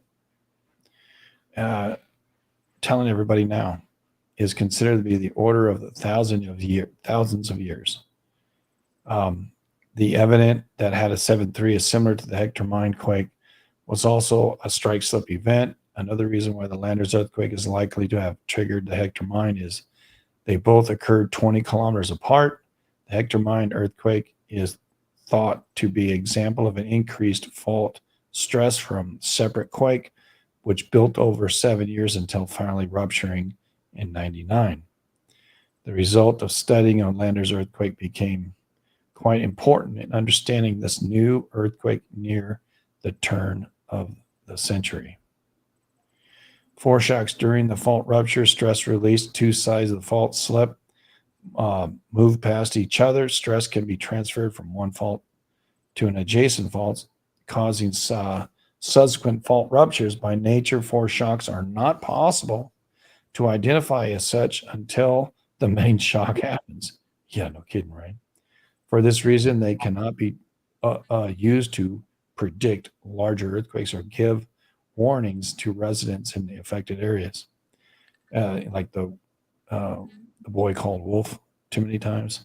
That being said, it determined after the fact that the sequence of 12 foreshocks preceded the Hector mine. These foreshocks progressed northward 20 hours before the main shock and occurred the same location as a cluster of off-fault shock aftershocks of the 92 earthquake. The largest of these 12 shocks was a 3.8 and occurred 7:41 on the 15th of October. And the earthquake happened on the 16th at 2:50 or 2:46. So there you go.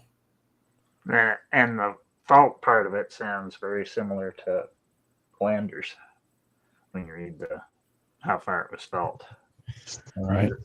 Vegas and yeah, within the 2 months when occurred, the 99 Hector mine was one of 4 earthquakes recorded as 7 or greater. The earthquake was one of the strongest to occur in the last 100 years. The event, named after a nearby quarry in the Mojave Desert, located 14 miles northwest of the epicenter. Despite the size, it did not cause any damage compared to smaller events, 6.7 at Northridge, which due to the people and where location, it happens.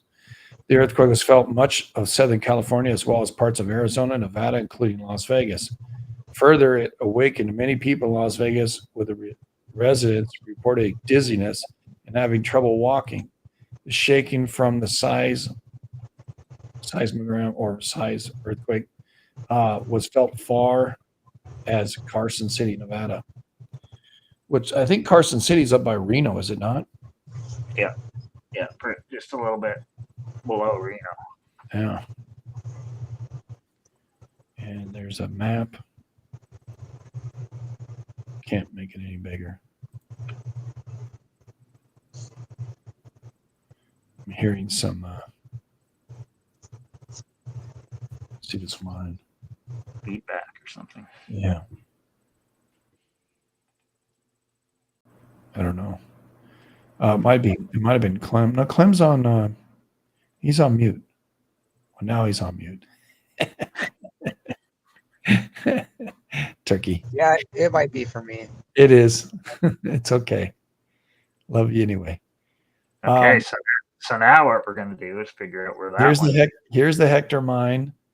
Here's the Landers, right? Here's the Big Bear. Notice how there's a northeastward progression of these earthquakes. Bang, bang, bang. Although they happen here, right? Boom, boom, then up. But just Look where the faults are, right? Here's Barstow. Barstow, everybody. Mhm. The Calico Fault. Mhm. 1997 had a 6.3 up there. Yeah. Oh, yeah. So that would have been a couple of years before. Yeah. So it's all interrelated. It's a lot Yeah. better. Sing what? Oh, he still got it on mute. Turkey. It's my boy. So now we're going to see where it came from. So this one was October 16, 99. 99. Okay. We get So we gotta 98, do- right? No, we'll do 99. 99? Because, yeah, just because it's near the end of the year, we still Okay. should see where it came from. Good. All right. From January 99. All right. Yeah. Alaska, Pop of the 6. Kyushu, Japan, 6.4. Tonga, Colombia, 6.2. Fox Island, 6.6. February, nothing. March, Argentina, 6. Freaking Cam check, 6.9. It's funny. And Panama, 6.3.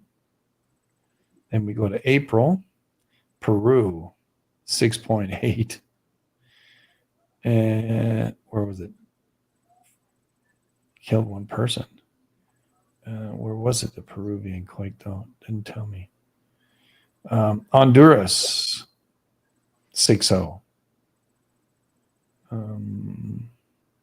Ecuador, 6.0. Mexico, May, 6.1. Doesn't say where. I don't know. You'd have to dig more. I can't remember. Yeah, I guess. Guatemala, 6.1. So a bunch of 6s in Central America and Mexico. Yeah. We're going into May. It's like the whole world is doing a bunch of 6s. There's a 7 in Papua, but June, Guatemala, 6.3. Oh, Southern East Pacific Rise 6 in May. Oh, okay. East Mississippi Rise, yeah, 6. All right. So we don't Southern East Pacific Rise. All right. So that's way down there. Guatemala, 6.3. Mexico, 7. Doesn't tell me where. God bless America. Mexico again, 6.3. Probably an aftershock. July, Vancouver Island, 6. So a bunch of 6s. Mexico had a 7. So a bunch of 6s. And before that was 6s throughout. 6s throughout. Yeah. Low 6s. Honduras is 6. Peru was a 6.8. And Argentina 6. So ton of 6s from Panama, Costa Rica, Honduras. Mexico had a 7 or 7.1. Guatemala had 6s. So June, another Guatemala 6. Mexico again with a 7. Maybe I already did that one. Yeah, 6. Then Vancouver pops with a 6 too.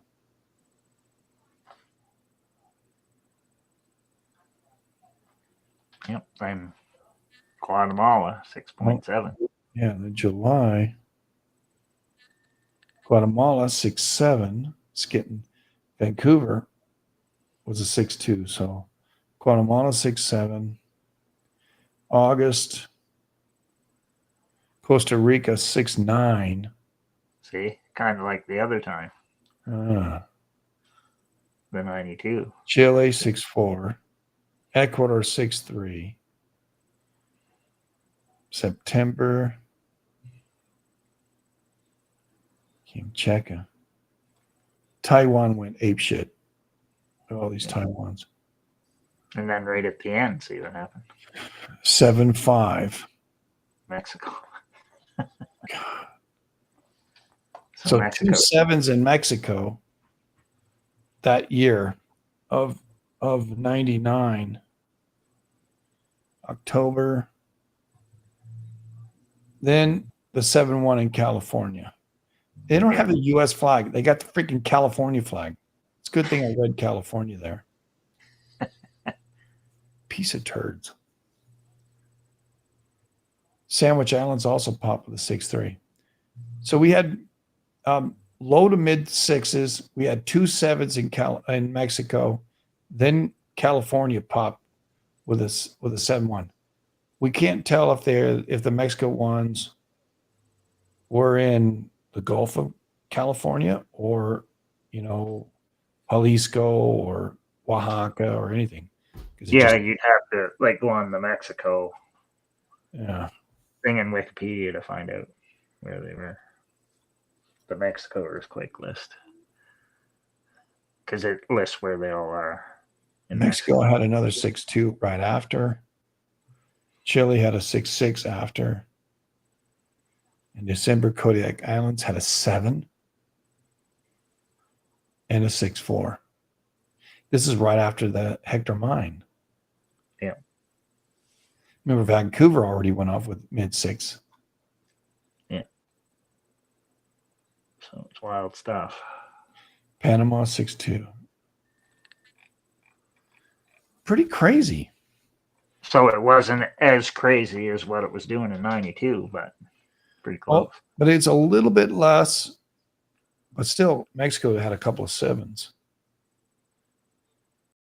So, yeah, they say, because I look back up in the magnitude, by magnitude, the top magnitudes, it said one was Oaxaca and the other was Puebla. Oh, Puebla. Central. Yeah. 2 sevens. Yeah. All right. So to me, it makes sense. Save these in the research. And then, so those are the 2 most obvious ones. But when I started studying all this stuff, I found out that Joshua Tree area had a 6 in 1948, right next to where the Joshua Tree quake was. All right. In 1948? Yeah. So it's in there. I put it in. They call it the 1948 Desert Hot Springs quake because that's the thing that was closest to it. But it's basically Joshua Tree. What month? What does it say? December 4th, 1948. So I'm in January. Yeah. And it was, what did they say? It was 6.4, December 4th. All right. Greece has a 7.3. My God. Japan, Honshu, 7.2. Alaska Peninsula, 7.1. Argentina and Peru, 7.7s. So that year, I don't see any California ones. January. Guerrero, Mexico had a 6.4. February, nothing. March, nothing. April, the DR had a 6.9. Yeah, that's interesting. May, Peru 6.6. Alaska 7.1. Kodiak Island a 6. Alaska. Peru a 7. So Peru banged off real hard in May. Kodiak Island banged off real hard. And we also had, in the middle of that, you had a Caribbean plate. June, nothing there. July, Peru, 6.5. Veracruz, Mexico, in the interior of Mexico. That's the chicken leg is going one way or another. Alaska had a 6.3. Argentina had a 7. September, Carol. October, nothing. November, Costa Rica 7. Yeah, so there's Costa Rica again. I know shit, right?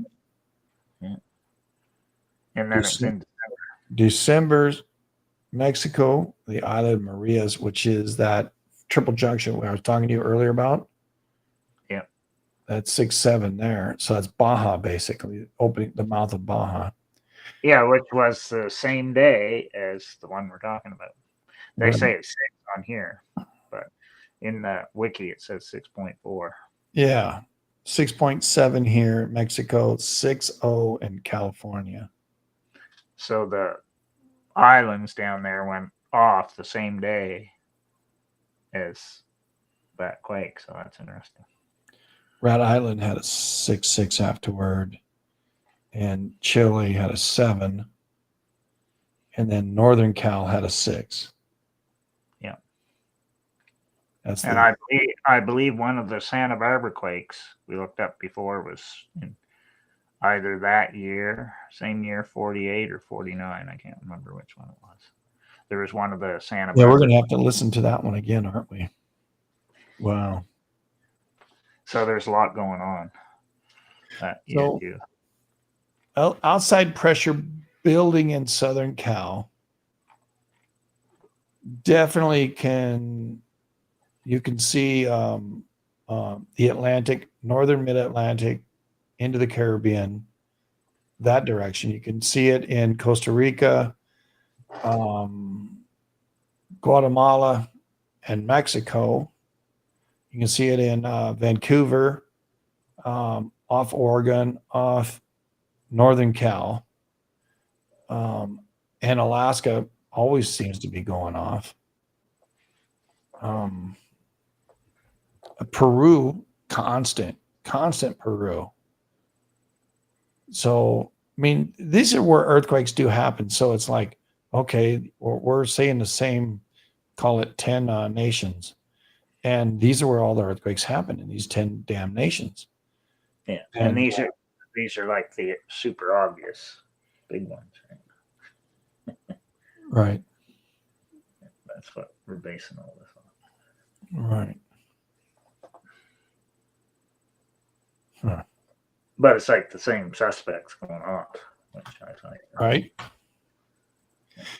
Yeah, I mean, it's a constant, repetitive,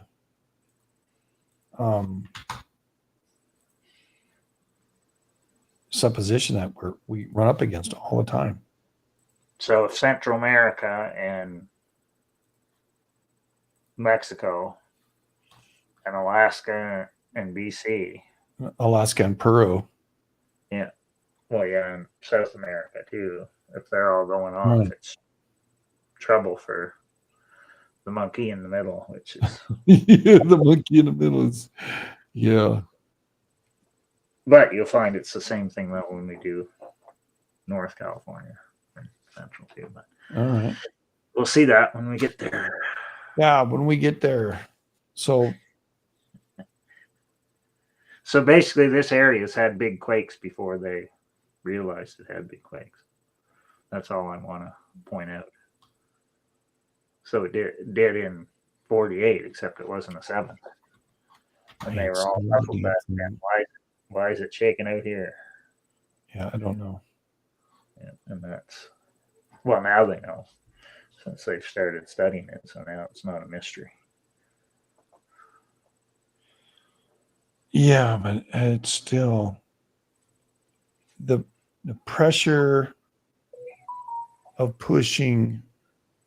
I mean, because we don't have, the smaller quakes in SoCal, we can't really see the progression onto these outside faults. We understand now that by looking back at them that there were precursors 3.8, 3.7, or 4.3 or 4.8, 4.7 for these major faults to rupture. And then we can see that along the Eastern Pacific, which California is part of, we can see same events happening time and time and time and time again. And is it subjective though? can we say it's near scientific? I mean, it's still relatively random, maybe, but can Well, we? in general, you should be able to see it coming. Like when it's a whole bunch, like when it's super obvious. Right. And so we're not looking our day to day. We don't have a list. Like you may not know the exact day it's going to happen, but you can be looking for Right. it based right. on it fast. And if we did, I don't know, we're freaking research right here. And zooming down here all the way to the bottom. Okay, what date are we at now? We're at 2024, right? Yeah. All right. Let's just do 2024. And for 2024, I think we're way down on sevens. Yeah. I looked it up the other day. All right. So let's kind of look at what's going on. January. Let's go to January. January. All right. Which is kind of weird. Colombia 5-6. Brazil 6-8.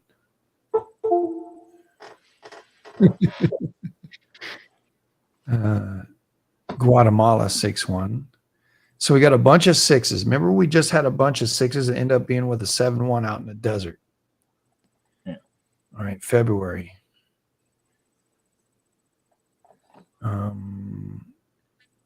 Peru 5-2. East Pacific Rise 6-3.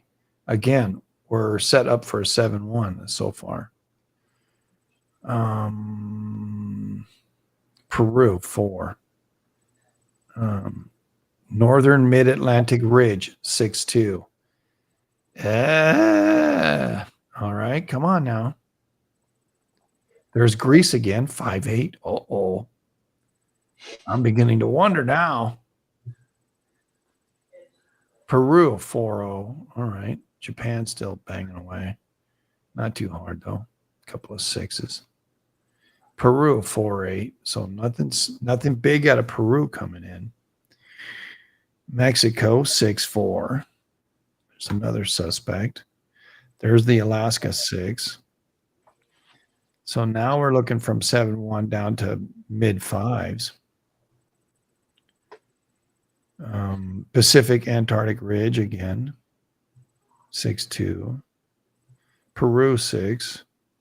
Venezuela 6. Peru 7-2 and a 6. Now we're picking up a little bit. Ecuador 4.5. Canada, British Sea, BC offshore 6.4. Now another suspect, right? Chile again 7-4. Now this is the first time Chile come up.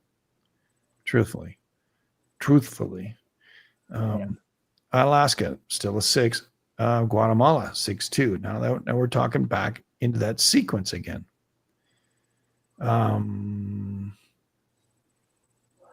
Peru 4-7. I mean, so far Oaxaca 4-5. El Salvador 6-1. Peru 4. September.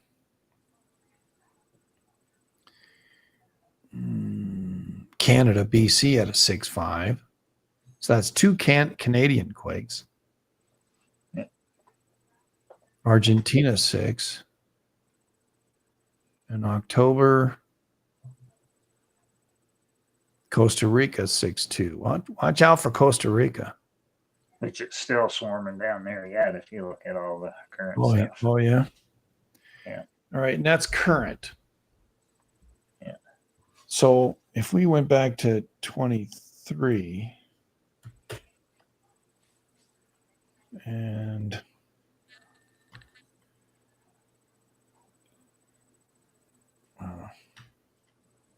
I didn't know the 20. Hold on. January. There's the Rio Del up there in northern Cal. 5-4. There's a Greece. my God.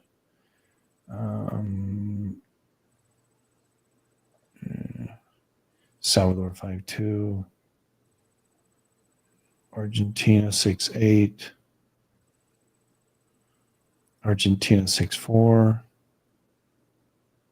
Oh, Costa Rica 4-5. Turkey. Oh, that's where the big turkeys hit. They hit in 23. I didn't know that. That was earlier. 3-4 Peru.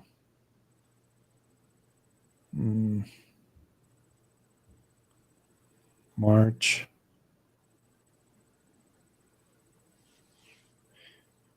Colombia 5-4. Ecuador 6-8. Argentina 6-4.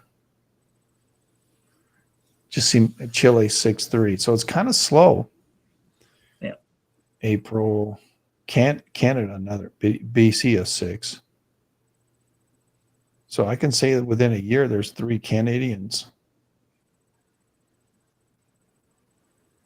Yeah. Now we get into May of last year. Guatemala 6-4. There's Greece again. Damn it. This is an outlier. It's like, I don't know. It's weird how Greece is always in the mix. Colombia 6-5. So right now I would say it has to be somewhere in the 5 range, right? And there's a Peru 5-4. Because just isn't the great power that we've been studying. There's another Greece. And I think there is SoCal could get a 5, but that's about as right. Baja, Mexico 6-4. Ecuador 5. July last year, Mexico. Chiapas is 6-3. Ecuador is 4-5. Alaska 7-2. Sandpoint. or maybe a 6 if it decides. Yeah, Argentina 6. Then there's Peru 4-8. Argentina's a 6-6. That's went out of our outlier. El Salvador 6-5. Chile 4-3. Colombia 5-3. August. Argentina 6-2. It doesn't appear Argentina has much to play in our stuff. There's Greece again. Damn it. Weird. Colombia 6-1, 5-6. Argentina 6-2. Man, Argentina's banging away, isn't it? Up in the mountains there.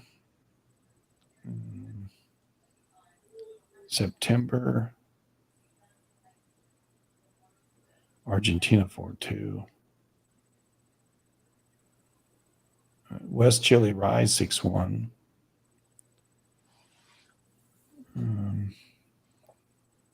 Peru 4-3. October. Mexico 5-9. Oaxaca.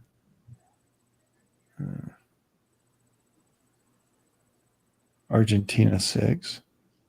Honduras 4-6. Alaska 6-4. Yeah, you can tell it's just slower. Jamaica 5-4. Yeah, which is why in California the last couple of years the biggest has been like a 5. Yeah, 6-6 at Chile. So we go to November. There's Greece. Ecuador 5. Texas 5-2. There's an internal one. Because you have to go back to 2022 and the Klima quake before there was 6s in California. Right. After that, which we already talked about in the previous episode. December. Okay. And then 21 was the 3/8. The last time we've had 8s. 5-7 Mexico. Peru 6-2. Alaska 6-1. And that's it. So there's a reason why California hasn't really been popping. It's because there just isn't a whole lot of quakes along our repetition. And if there is, it'd be, between 4 and 5. Nothing We much more than We that. haven't had any 8s since 2021. Right. You're supposed to get on average 1 8 a year. So we got 3 in 2021. So I guess that used up a few years. Right. And and magnitude, 3 in this year, in 23. We go to 24 with the numbers. We're into late October. We've had 8 7s, or 8 of them. This is a definite off year, because all the way back to 2016, you have to go back to get this low of 7s. They had 1 8. Yeah, that was the Mexico one. Okay. 8.1. And there was a Mexico 7 too. And we're low on 5s by 400. And we're still low on 4s. So this is just a particularly off year. And the other year would be 2017. Yeah. So is that an indicator? The next year after 2018, there were 16 7s rather than 6 7s. Right? There were 118 6s rather than 104. There were 1,600 5s rather than 1,400. There were 12,000 4s versus 10,000 4s. So quite a bit of difference from one year to the other. Are we predicting a higher year next year? Well, the prior year for us was 19 7s, and this year's only 8. The prior 6s were 128, this year 75. 5s, there were 1,600 5s, this year only 1,000. 4s, there were 13,000, this year 9. So it's a huge change from 23 to 24. It's like something slammed on the brakes, right? And I don't know, we'd have to go to 20, 10 years prior, 14, right? Yeah, let's go to, 14 is right there, 10 years before. Yeah. And we're right in line with that, except for 5s, we're 1,500, and this is 1,000. And we can get 500 5s in the next 2 months? I don't think so. We're not going to get 14,000, 4,000, or 5,000, 6,000 4s. That isn't going to happen in 2 months. Well, I remember, I don't know. The only reason I said it, I was looking at, sorry to interrupt, I was looking at the solar cycle, because we're peak out in 25, and the earthquakes are dropping off precipitously right now. Yeah, I think it was 2018. We got a whole bunch of 7s right at the end of the year, which was after that Fiji deep quake. I remember the Fiji 8.2. I think was 2018. Fiji. I think looking at 2013, go to 2014. And the solar cycle I'm looking at, because the solar cycle is like 11 years, right? 10, 11 years. Yeah. Because you'd have to look at the solar cycle thing to see what years it went to. Because see, now we're at approaching, we either are solar max or approaching solar max. Yeah, that's what I'm looking at. There's a 9 in 2006. Following year, it jumped up for 2 8s to 4 8s. So maybe in 2 years we're going to get several more 8s. Or all of a sudden it's going to go batshit crazy out of nowhere. Right? Right? Yeah, interesting. Well, what did we learn? Whoa, God bless him. I need to update the mouse. It zooms in on me. Almost makes me sick. Well, what we learned is all of these faults are connected to this east-west from the Pinto, the God bless America. God, well, freaking it. Forget about it. Yeah. Forget about it. Forget about it. It's going in and out. The new bat house is too touchy. Right. Luke, you got anything you want to add, bud? He's passed out. He's with the grandkids. Probably. Yeah. Silly guy. So I don't know what we saw from that one, except more faults can make 7s or 6s. Right. Well, also it's we're in a slow time, which we've talked about that quite a bit. And thanks God that we have these slow times.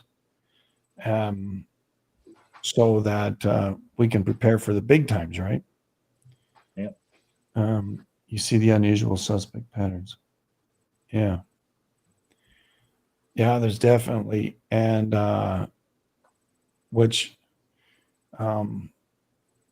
can we conclude that Southern Cal is not going to get another big one? No. Can we suggest that the likelihood is not going to happen? Not really. What we can conclude is we have conclusions. It's ours. And I would say that the likelihood of something big happening in SoCal is not there. But in the mid 5s, sure.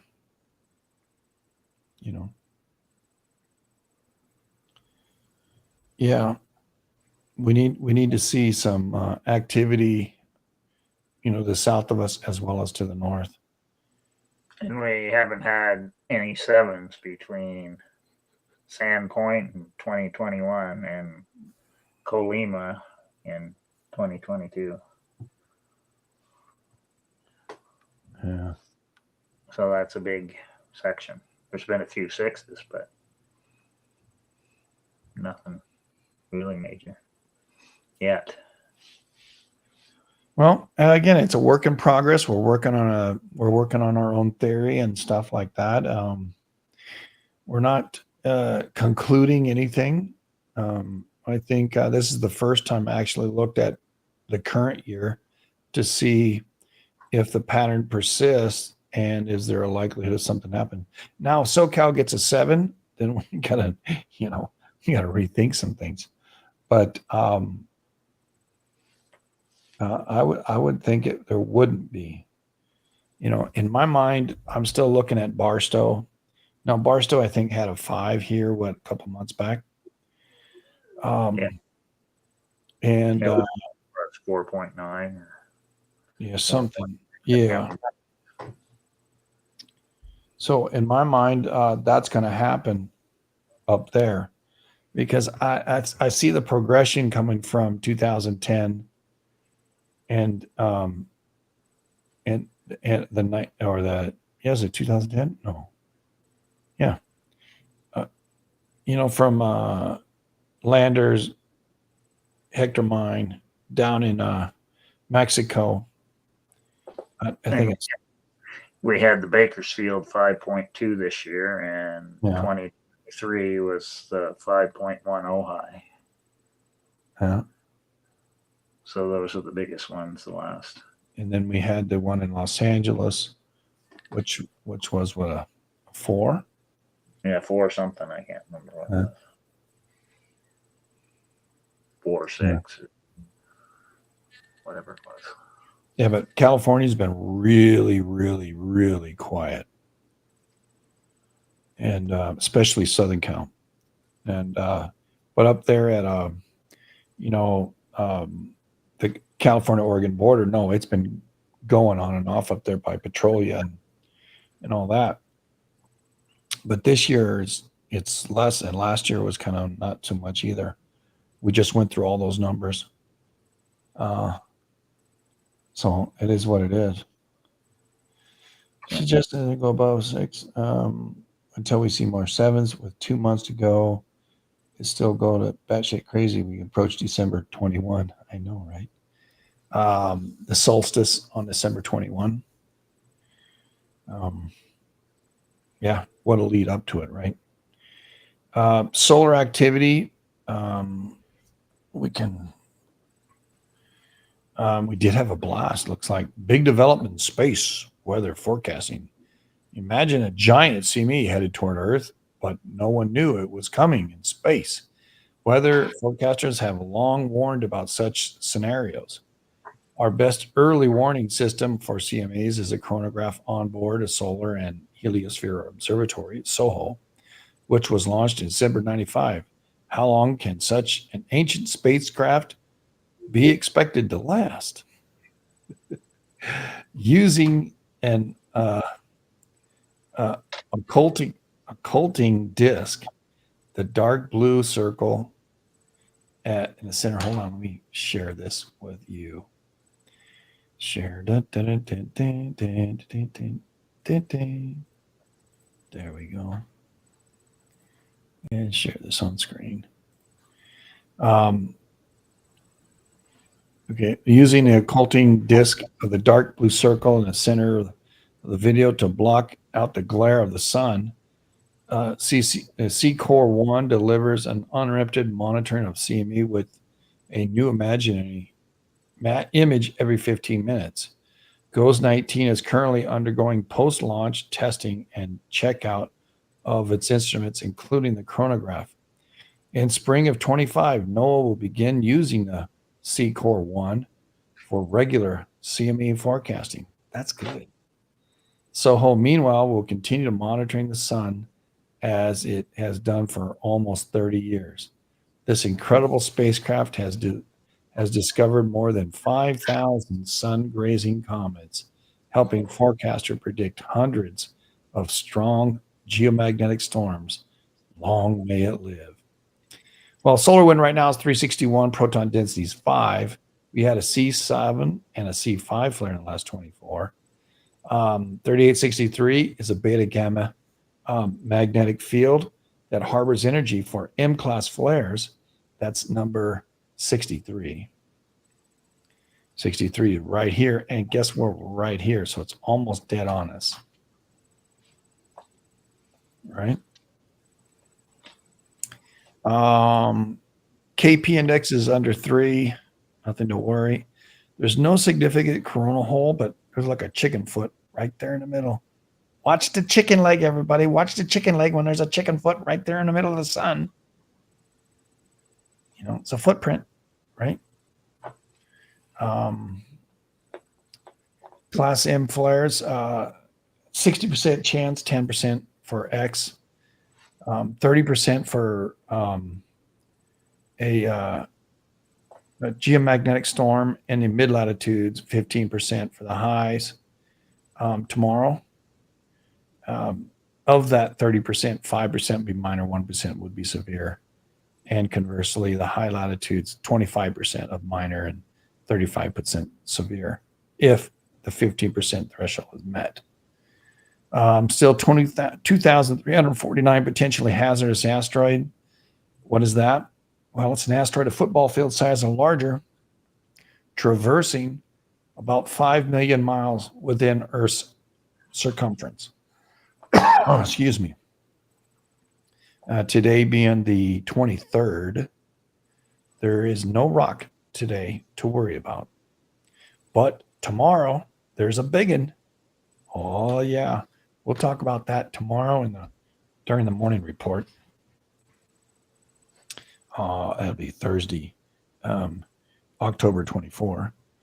Tremors. Let's see if there's any tremors today. Share this chat. For tomorrow, there's only 6 tremors. Yesterday's tremors, there were just a few. A little up there in Oregon and a little bit down here in Cali. Right there, okay. Buoys. Let's see if there was any buoys today. Any drunk Chinamen out there? Hold on, let's see. God bless America.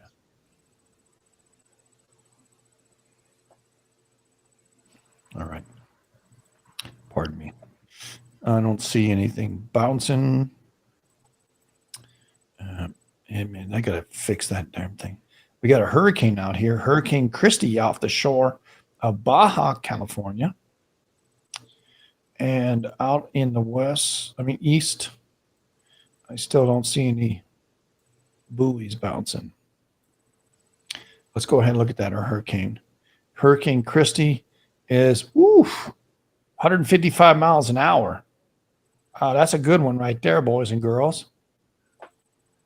And it's going up toward Hawaii, and then it's supposed to peter out by Saturday. So at least it's away from land. Don't go on a boat out there, will you? Jeez. Central Pacific doesn't see anything. In the Atlantic, there's nothing out there either. All right.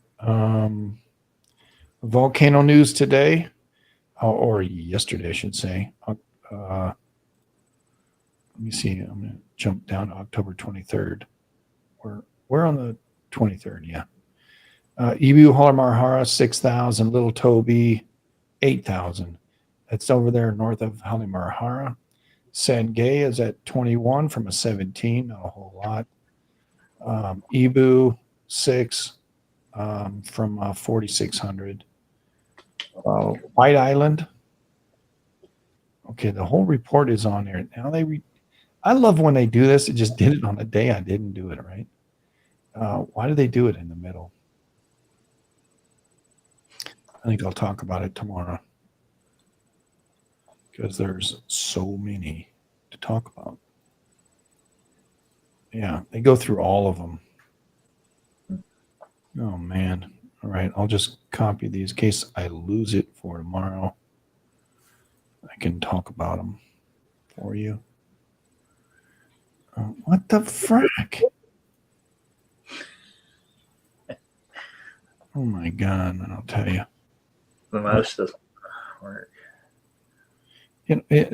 My cut and paste didn't work that time. Sangay. Sangay right there. All right, so down here. Clipboard was overloaded. Yeah, well, it's interesting. The clipboard just keeps making new tabs. I wish I could get rid of them. I don't know how to do that. All right, show more. All right, from, I don't know what the hell, Kumbhajaya. There's a volcano Kumbhajaya or something. I do like when they tell you a lot of reports, but they do it so randomly. It just irks me to no end because this could be a long report. And yeah, I'll just stop it right there. Popo with 21-0. Steam out of 7 Kaya only. Nevada del Ruiz 21 out of 17-0. Fuego, it's normal 15. Santa Guido's the same 14. Simiru, not a lot. Ibu 6,000. That's not a lot. It's actually coming down from 10. Popo is at 22, so that's near 17.8 going to 22. And 22 just means that's the ceiling. Don't fly below that because you'll get ash in your engine and you'll go boom. Little Toby is at 8. Sangay, nothing. Santa Guido, nothing. Ducono was at 9. It's a 3,800-foot mountain going to 9,000. So it's a mile-high pop, right? Nevada del Ruiz, same thing. 17 going to 24.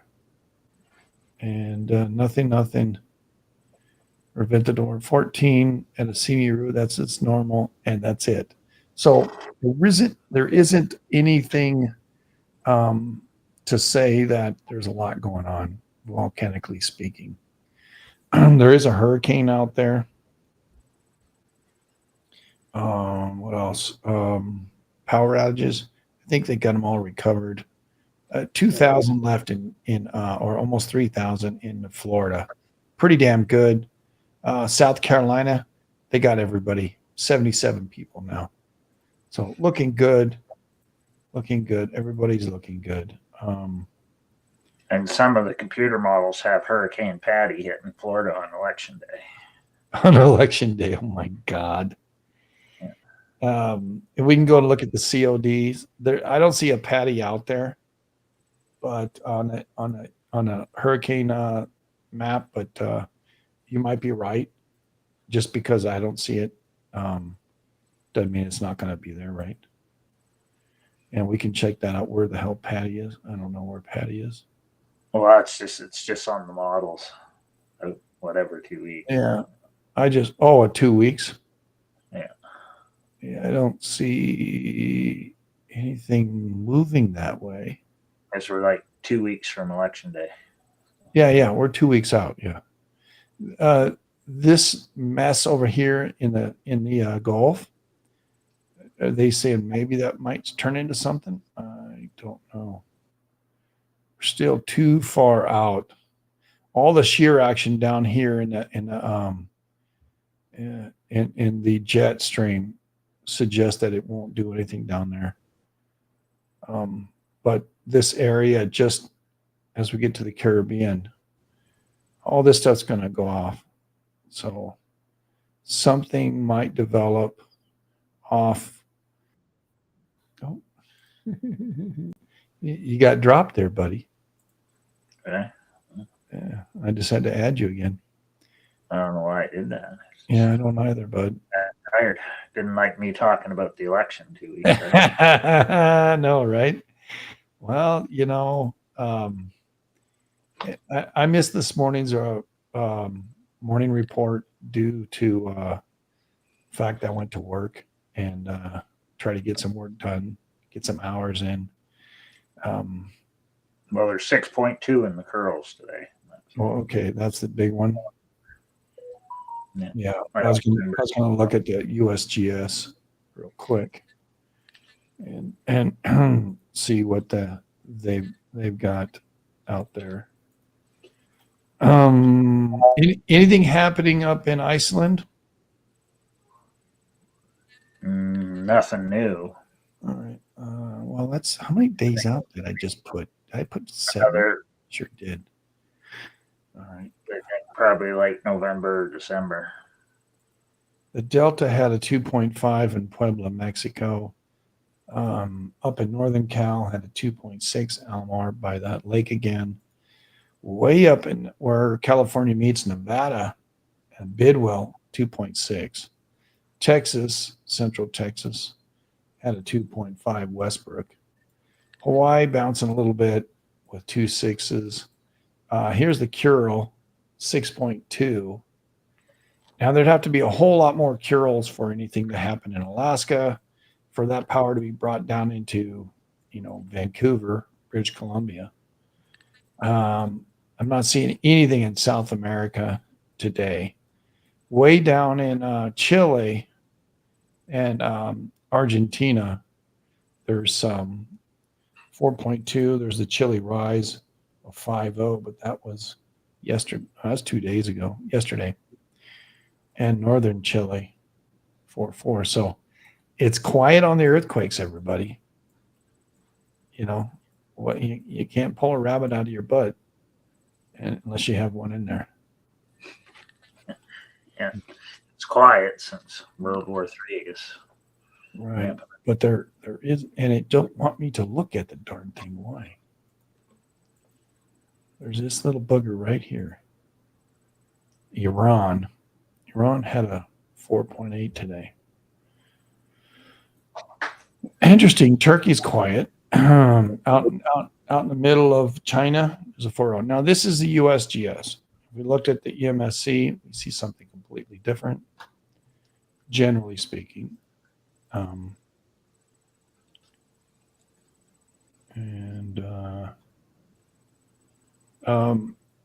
Chile's a 4. Chile's a 4.2. Southern Run was already the 4.8. Eastern Zing Zang was the 4.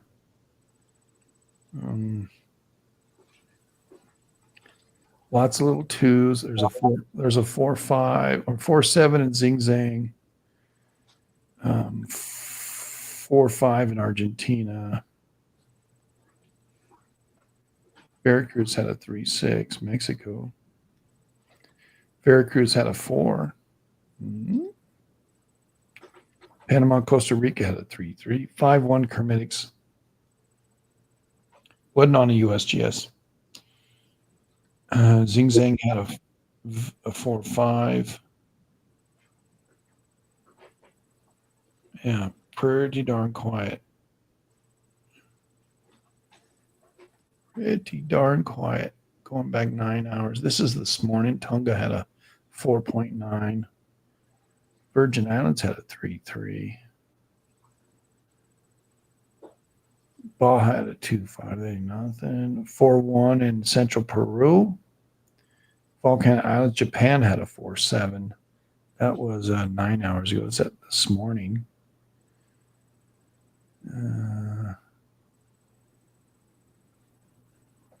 We're 12 hours back now. This would be 8 this morning. The Kuril Islands had the 6.2. Seems to be the biggest quake of the day was the 6.2. Yeah. 4.7 Volcano Islands again. Japan. Salta, Argentina, 4.2. Oh, man. It just quiet, everybody. It just real quiet. It's not, I'm not complaining. 4.4 Tarapaca, Chile, 17 hours ago. That's it. So just a mini report for those here on Twitch. And yeah. Got anything else you want to add? Nope. I think we did pretty good tonight. I think we did. I enjoyed it. Thank you so much.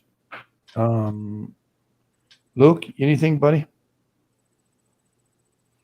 I know he's typing away. He has got his grandkids with him.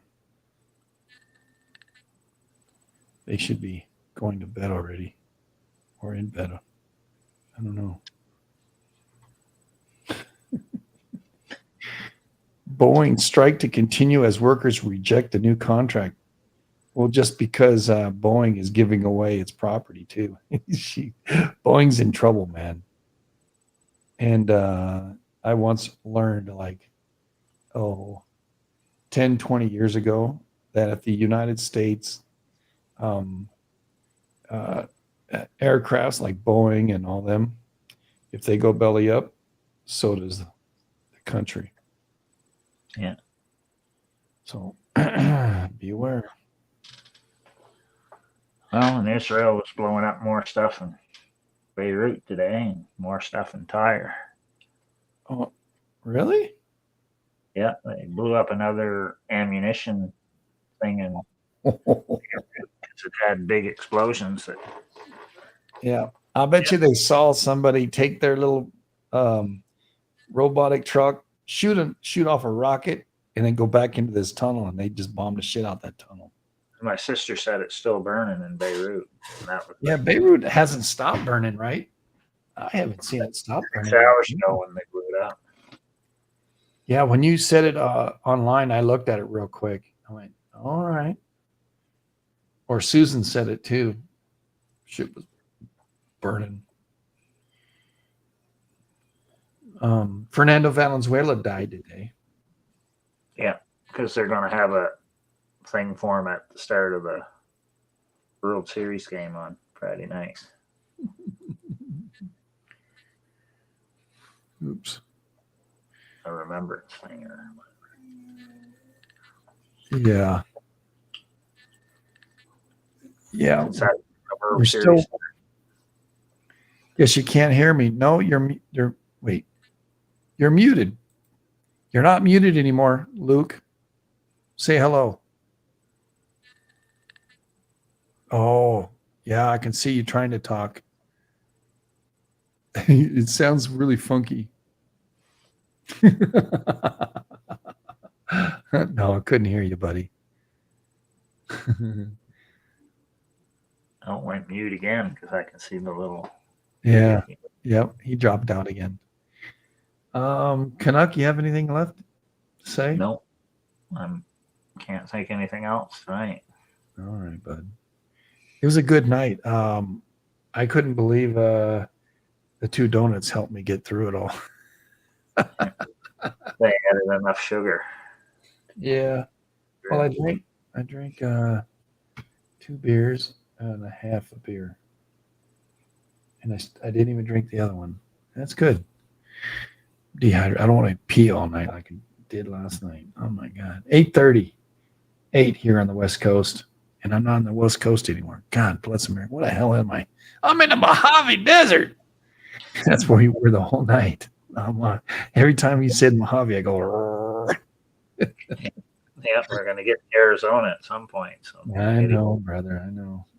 I got to know more about the hurricane fault, which I think is about 50 miles east of me. So, and the Wasatch, or is it Wabash? Is it Wasatch comes into the hurricane, right? Yeah. Wabash is out further east. yeah, we'll get Another cheer zone. Yeah, we'll get to that. I know. Well, that'll be a fun. So what we're gonna do is do the shear zones on Saturday, and then we'll come back to the earthquakes or not earthquake, the faults in Central California coast as well as north of Garlock, because we're going to talk about the northern shear zone. Yeah, we still got to do Garlock and Pine Mountain and Big Pine. Yeah. Yeah. So we're gonna do all those.